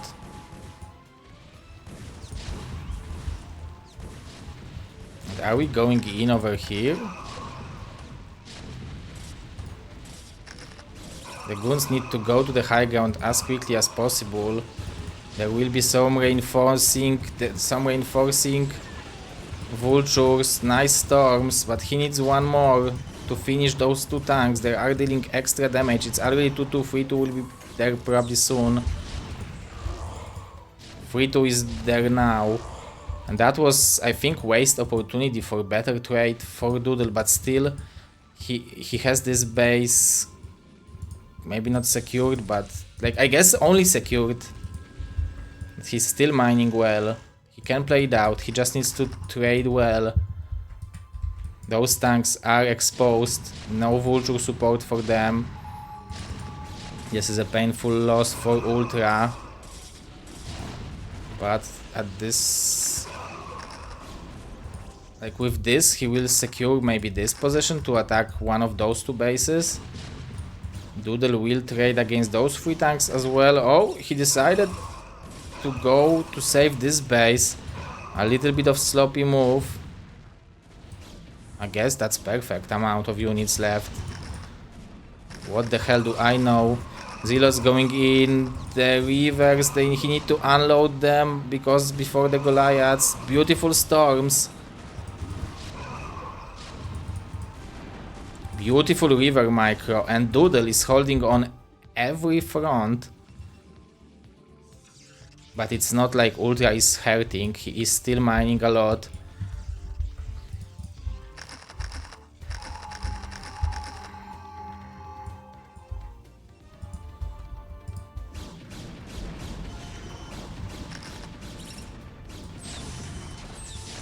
2 more tanks to kill is always great.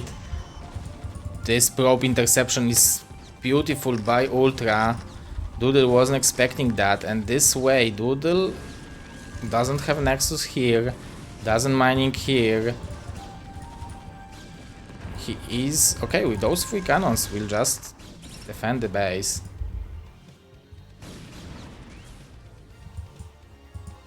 He can make a Nexus here, he should make a Nexus here. Definitely the income is needed. He can rebuild the workers, but he also needs the place to mine from. Ultra is sending more stuff. He is mined out in the main and natural, but he expanded over here, so that's good. He will have the place to transfer SCVs to. Clearing this part is important. Now he can focus on the right side of the map. Having the storms on the high ground can be great, but not if the Terran will take the high ground first. There is observer over here. Let's see what will be the execution of this attack. There are no props over here, so there is no big pressure to do it quickly. We can see Doodle will want to intercept the inner reinforcements and go for the counter. We have 7 Templars. You need to build a Nexus here or here, otherwise he will be mining only from this base. There is a lot of valuable stuff for Doodle. And he's nicely cutting the reinforcements out. This base will be denied-ish. I guess he will still have a lot of storms to deal with the vultures if he will want to. At the same time, Ultra is breaking to the left, to the right side of the map. He is not dealing with the tank, he's not storming the vultures. Those are buying so much time. Okay, there are more tanks incoming. Those are wonderful storms. Dealing with all the tanks over here. But this base will fall. The Templars might eat a mine. Great storms. 3 goons are still left. He needs to send more reinforcements to this base. On the other hand, Ultra already has this base mining, so it's not the end of the world for him. And Doodle secured this position. Like, sending something over here would be great. I don't even know if he expects this base to be there. I guess intercepting this army now is the priority. But Ultra is a little bit too quick with the escape. And he connected both armies. Now siege mode. Nice target fire on the shuttle. Ultra does it like a boss. Nice EMP. And it seems like Doodle wants to attack, but this is not going to be too sack. Okay, that was a great storm, but he needs more zealots, and I guess he's mining from those 2 bases. Ultra is mining with not too many STVs, but I guess 49 for 3 bases is just a low saturation, but at least he will have money longer, right?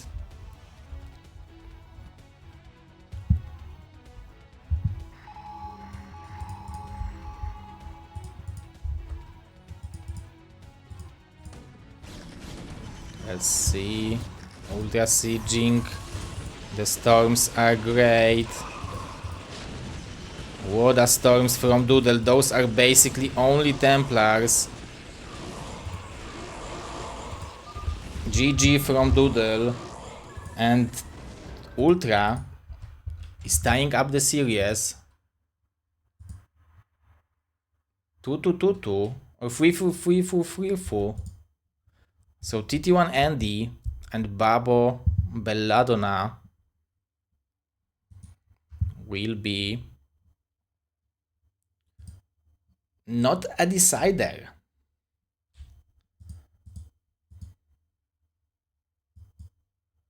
But that's very interesting because Team LATAM was very smart because they knew that TT1 and Andy will be the Canadian team, so they knew that they will face Zerg and Protoss, so they gave 2 Zergs to counter it. So that's smart from Ultra. Pablo Belladonna versus TT1 and Andy.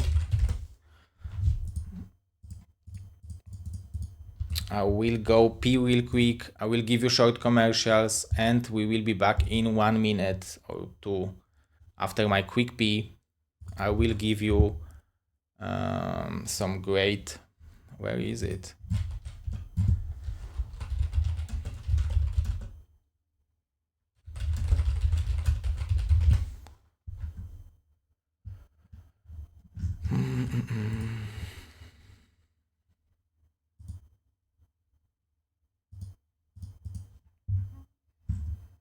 I will give you something great to watch in the meantime, because we have BSL 2 versus 2 starting. Mr. T1 Dragon made a movie somewhere about the hype movie.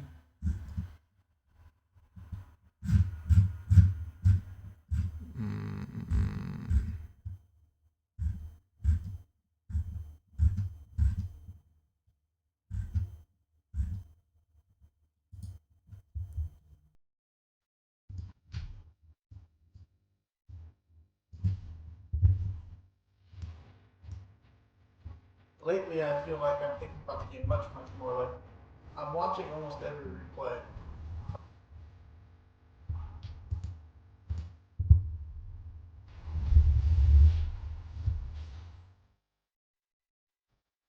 Okay, big fight going on in the middle of the map here. Looks like T-Tone's forces are starting to melt, but can these forces kill the envelope into these Dragoons? That is only Dragoons! Ready for wave 2. It's looking like a UMS marine defense or something. Like, can you hold off the waves of marines? It looks like the chance is going to be no. Huge spawns!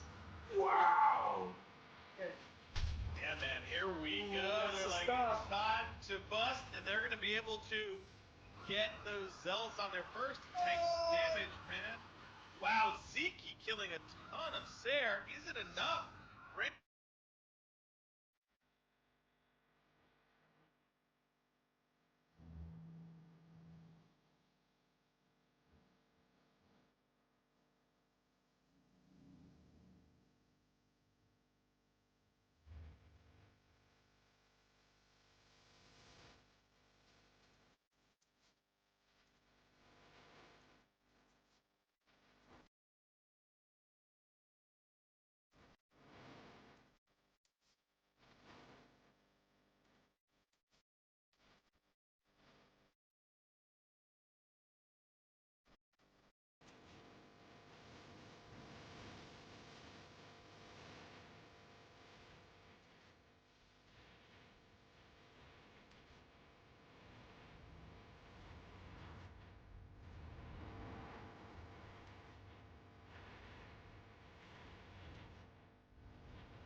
Nice.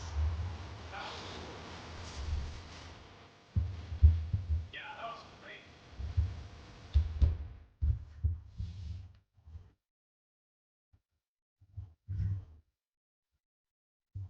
That's nice, right? 2 versus 2 starting.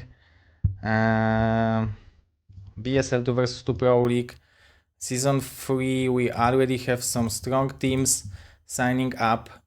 We are missing, I believe, like few teams only. As you can see over here, we have Kenzie, Waffle, Madinho, Marvin, Teres, Orpey, Bonnie, Ziki, Loxito, Dandy, Jiraiya, Rancor, Terror, Puma, Napoleon, Domino, Sommelier, Octoberzek, Izumas, Probe, Galaxies searching for allies, John X Zero, Andy plus Biggie plus Hydra.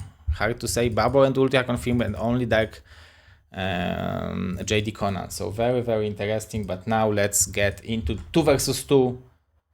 Not for the decider, for very, very, very important match.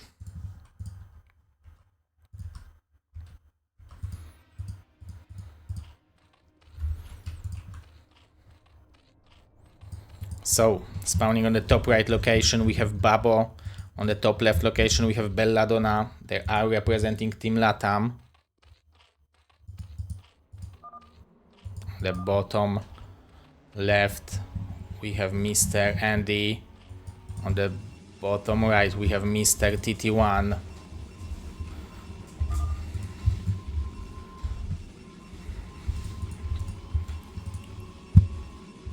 Why no Cross versus Terror? Because they are playing today at night. So we will wait for their match, most likely. If it will be till like 1 AM, I can wait for it. Maybe till 2 AM max.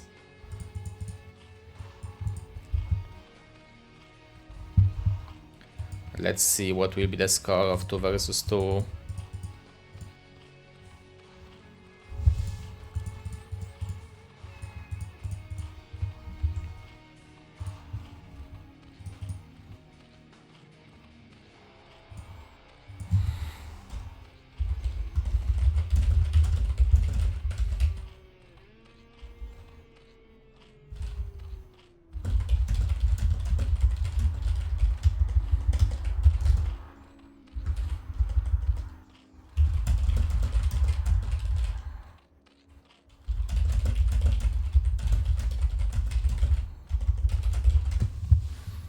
Okay, I just PM'd them, Crossy and Terror, because their match will be definitely needed. Even if one of the teams wins 2-0, it's going to be 5-3.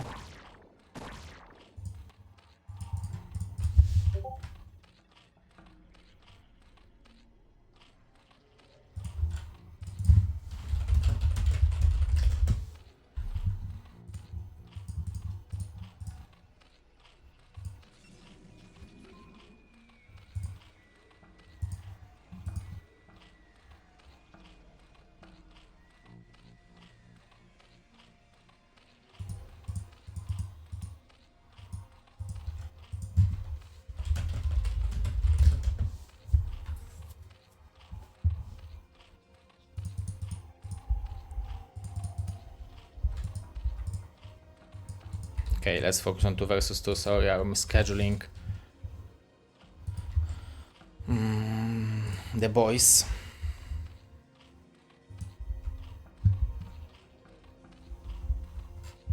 Mr. Ultra. Okay, let's see. We have Overpool.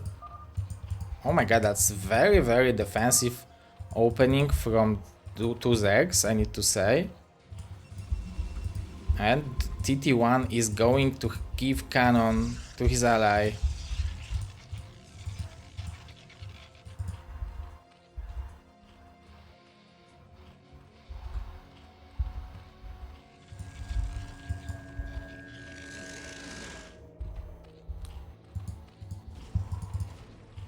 Mutas will be there, +1 melee upgrades from Babo. So Belladonna is the one who is going for the Mutas. Evo on the way. And Cybernetic Core. This is some special tactic. The typical 4-minute zealot timing. The most important part versus Zergs is just to hold the ramp. So as we can see, 4 links and 1 zealot should be able to do it. Here, those 6 links maybe should be able to do it.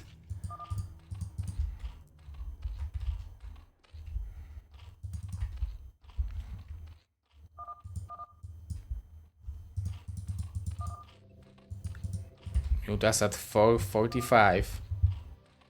I guess the Spire finishes around that time. Double Stargate. This is a lot of links, that's interesting. I'm wondering, okay, so Belladonna is the one who is going for the expansion. We will have Hatchery.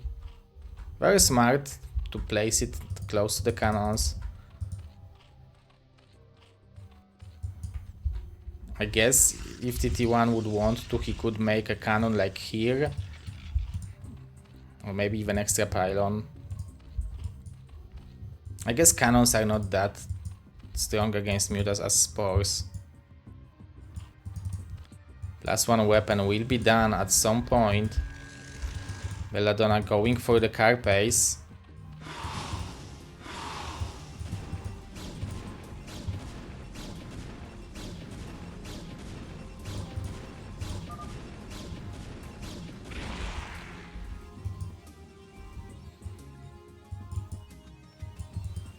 Guess we need one more zealot. It's going to be a lot of stuff.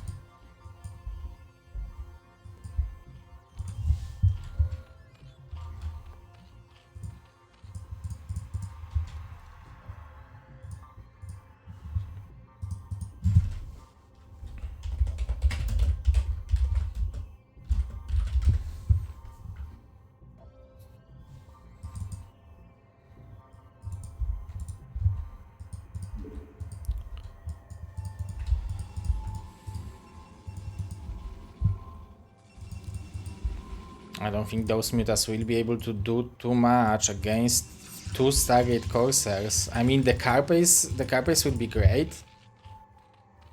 And Babo is droning up significantly. Will he go for the Hydras?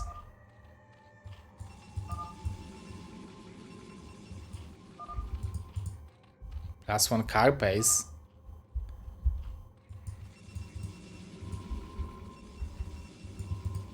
Waiting for +1 weapon.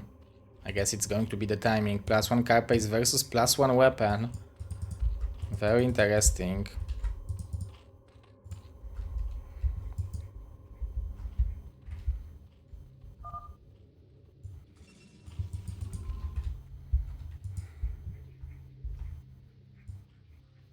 How many scourges will there be?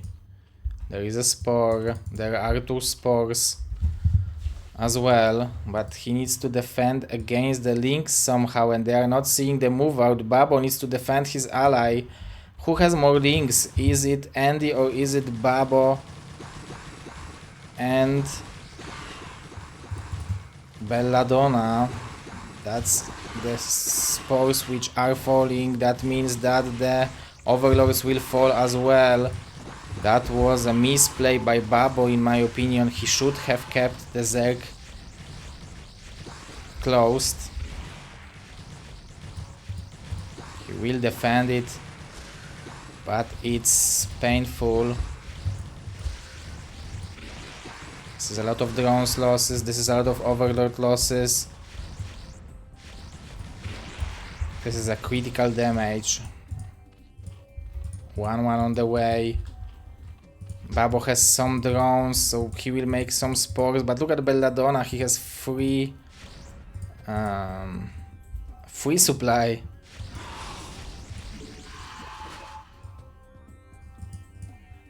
Do you wait for 1-1 now? I guess it's too late, right? On the other hand, you know that your opponent has advantage, so you don't want to fight now.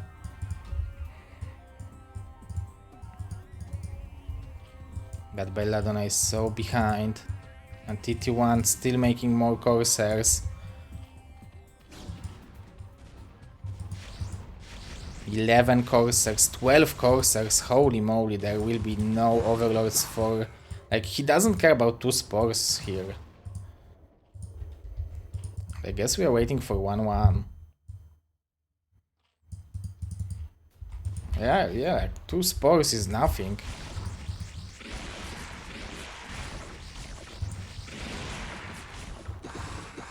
And that's not a bad trade for Babo, because he traded before 1-1 kicked in.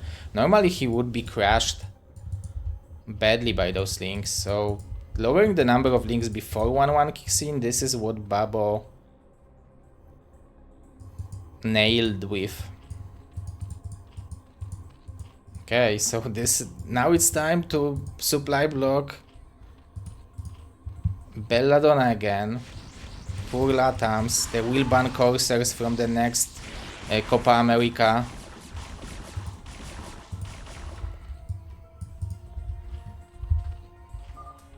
GG from Babo, GG from Belladonna, and Team Canada is gaining 3-5 lead, 3-4 lead. Now they will fight for the 3-4. or 4 to 4 or 3 to 5. The map is going to be Metropolis.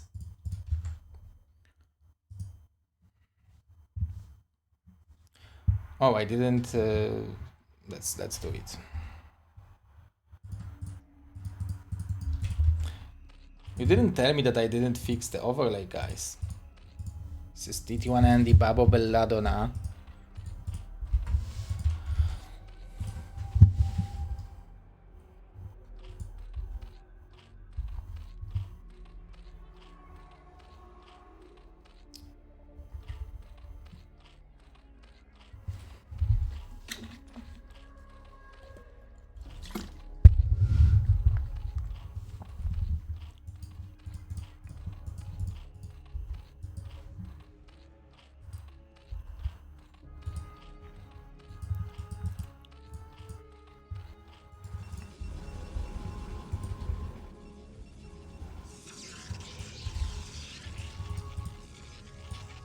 What they will do differently. Like, there is always option to go for double 9 pull and kill the Zerg with the Sunkens. And this is what's probably in mind of Andy. On the other hand, this position is pretty decent to just make a Sunken over here and defend on the ramp. Like, this one is much harder for it, this one is decent as well, this one is harder for Zerg, so it's a little bit unlucky for 2 versus 2 for Metropolis. We have a hatchery and we don't have a pool. So this 9 pool will be dangerous from Andy.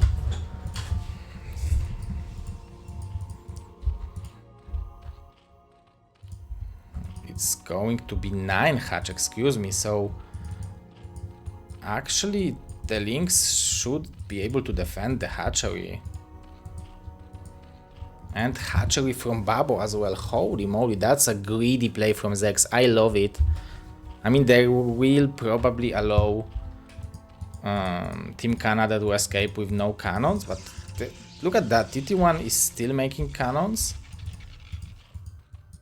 before the pool is done. Already mining gas. Those 6 links. He will scout the hatchery.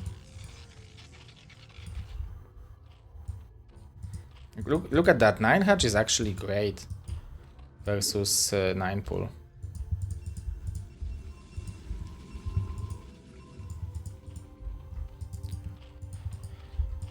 On the other hand, he will have no speed. There will be no reinforcements. Those 2 links will pop too early. Oh, that's nice escape. And now he will have 8 versus 8. Oh, that's a little bit too optimistic from Belladonna, I think. And Andy with the better trade right now, and the speed will kick in, so with 7 links he will be able to crush those. So Belladonna needs to trade, whatever you can, maybe... Oh... He wants to... Like, this is a pressure which, like, I guess with the support of Babo links it will be held. But nice micro from Andy. The cannons are already there. None of them is going for the tech.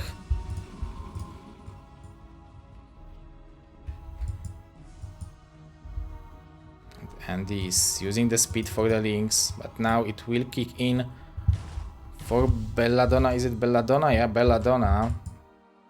Babo is sending those links to surround TT1's probe, but he's doing good job to scout, and he will probably scout those this drone cycle. This is a huge scout for TT1. Yeah, he's even telling it on the Canadian voice chat.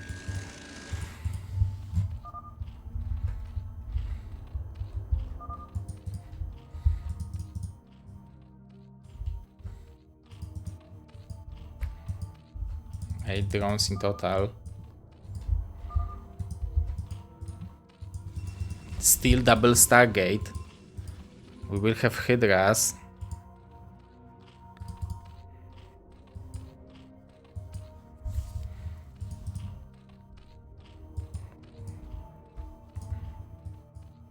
Babo with 20 drones.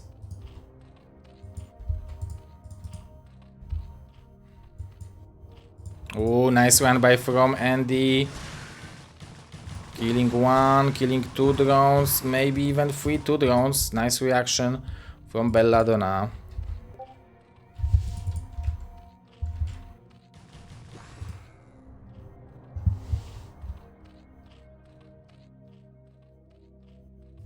Oh.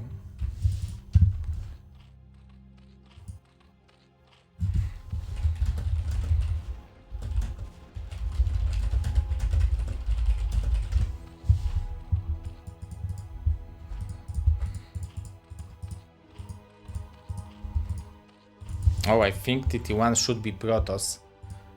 Of course.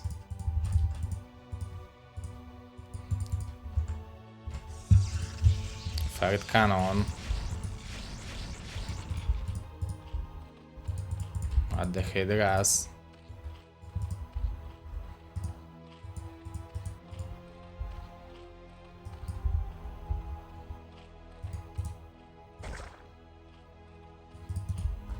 +1 weapon. 3 Hatch Hydras versus 2 Stargate Corsairs. Like, the scary thing will be the crazy amount of links. And I'm wondering what's behind the Carpace first. I understand Carpace first versus Protoss and Zerg. But I don't understand. I mean, I don't know, like, I guess it's kind of equal, but hard to say.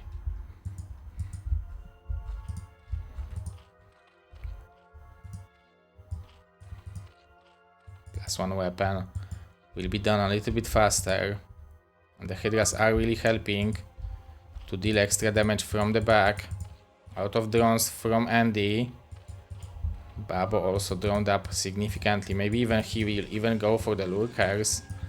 But going for the lurkers would force Belladonna to go for the mutas. Still more Corsairs. 6 of them.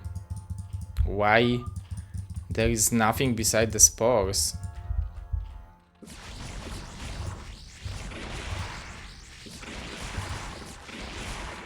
This is a great value from TT1. Although with 6 Corsairs, I guess they took some damage, but they will be able to regenerate now.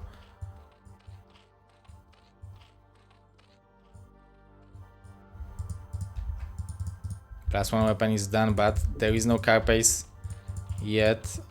Is he going for the Hive? Oh, I thought it's going to be Adrenaline upgrade. It would be sick. No protection for those overlords. This is 10 Corsairs. Babo needs to do it quickly. This is the wrong direction. There are some Hydras. And the overlords are starting to fall. Nice micro from TT1. The Corsairs are starting to fall as well at the same time. Andy is moving out. This is a lot of links. And I guess this Carpace is helping a lot against the Hydras.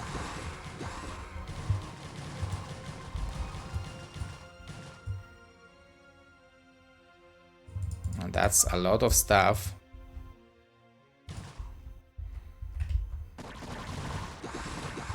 Babo doesn't have +1, it should be there soon. But this is a lot of Hydras. Yeah, it's almost done. And he has the gas for the mutas. Only 4 Corsairs left. 3, excuse me. And this is going to be pretty powerful attack, I think. Only 3 cannons on the ramp. I guess if you will target fire them, it's going to be hard to stop it, especially with the links tanking damage. They can definitely try to bust it. First cannon going down. Second cannon being target fired. Going down. The high ground is helping, obviously. And Andy is doing good job to not allow those Hydras to get in. But this one cannon needs to shoot forever to be able to kill those Hydras. And there are more reinforcements from the Team Zerg. The cannons are in production though. So mutas are spawning. Oh my god, even the overlords with the links are here. And holy moly. Team LATAM is breaking through. And what it seems like, we will have 4-4. GG. We will have 4-4, guys. And that means that the match between Crossy and Terror will be the ultra decider. Like they said that they are playing 8 p.m.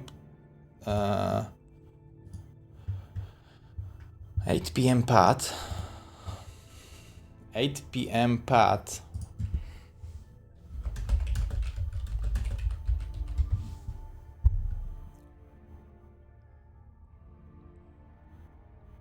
Why would they use pad?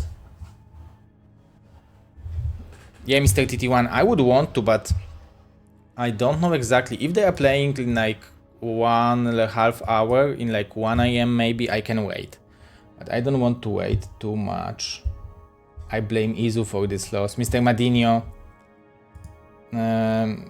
we just need to gather money for the prize pool for Season 3 and do the rematch. We need the Poland versus Europe finals again.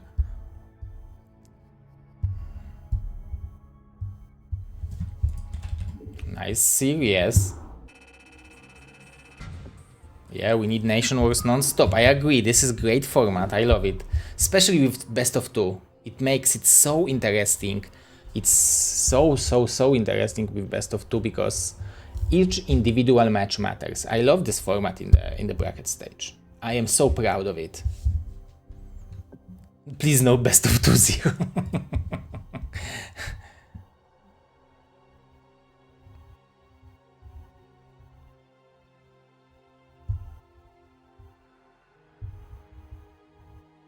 Allying Izu made me 5 years older. That's why Madinho plays Marvin and Izu plays Mass Probe. They are both Team Europe, but they are decided, nope. Spend 2k on a chiropractor. Okay, let's wait for Terror and Crossy to answer me. Like, do I have some overlay where I play on this computer? I mean, on this, I guess I have it here. Poor Mr. Izu. But to be honest, Mr. Izu had better results in 2 vs 2. He is a finalist from last season.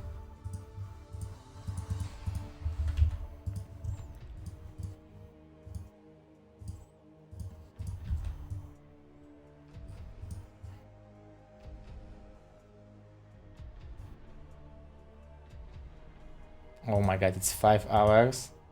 5 p.m. Pacific? What? 5 p.m. Pacific. That means that it would be 5 a.m. for me.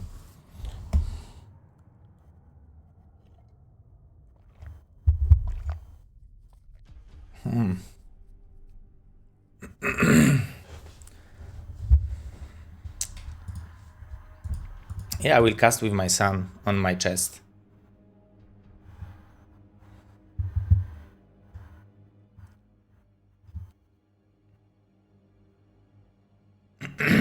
Coin toss, I like it.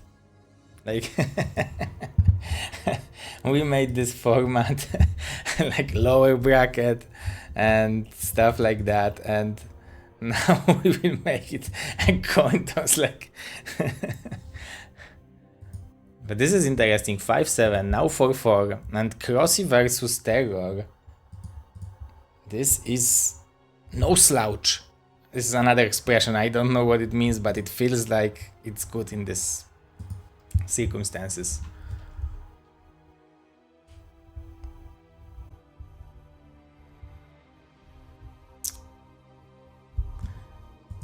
Oh, by the way, guys,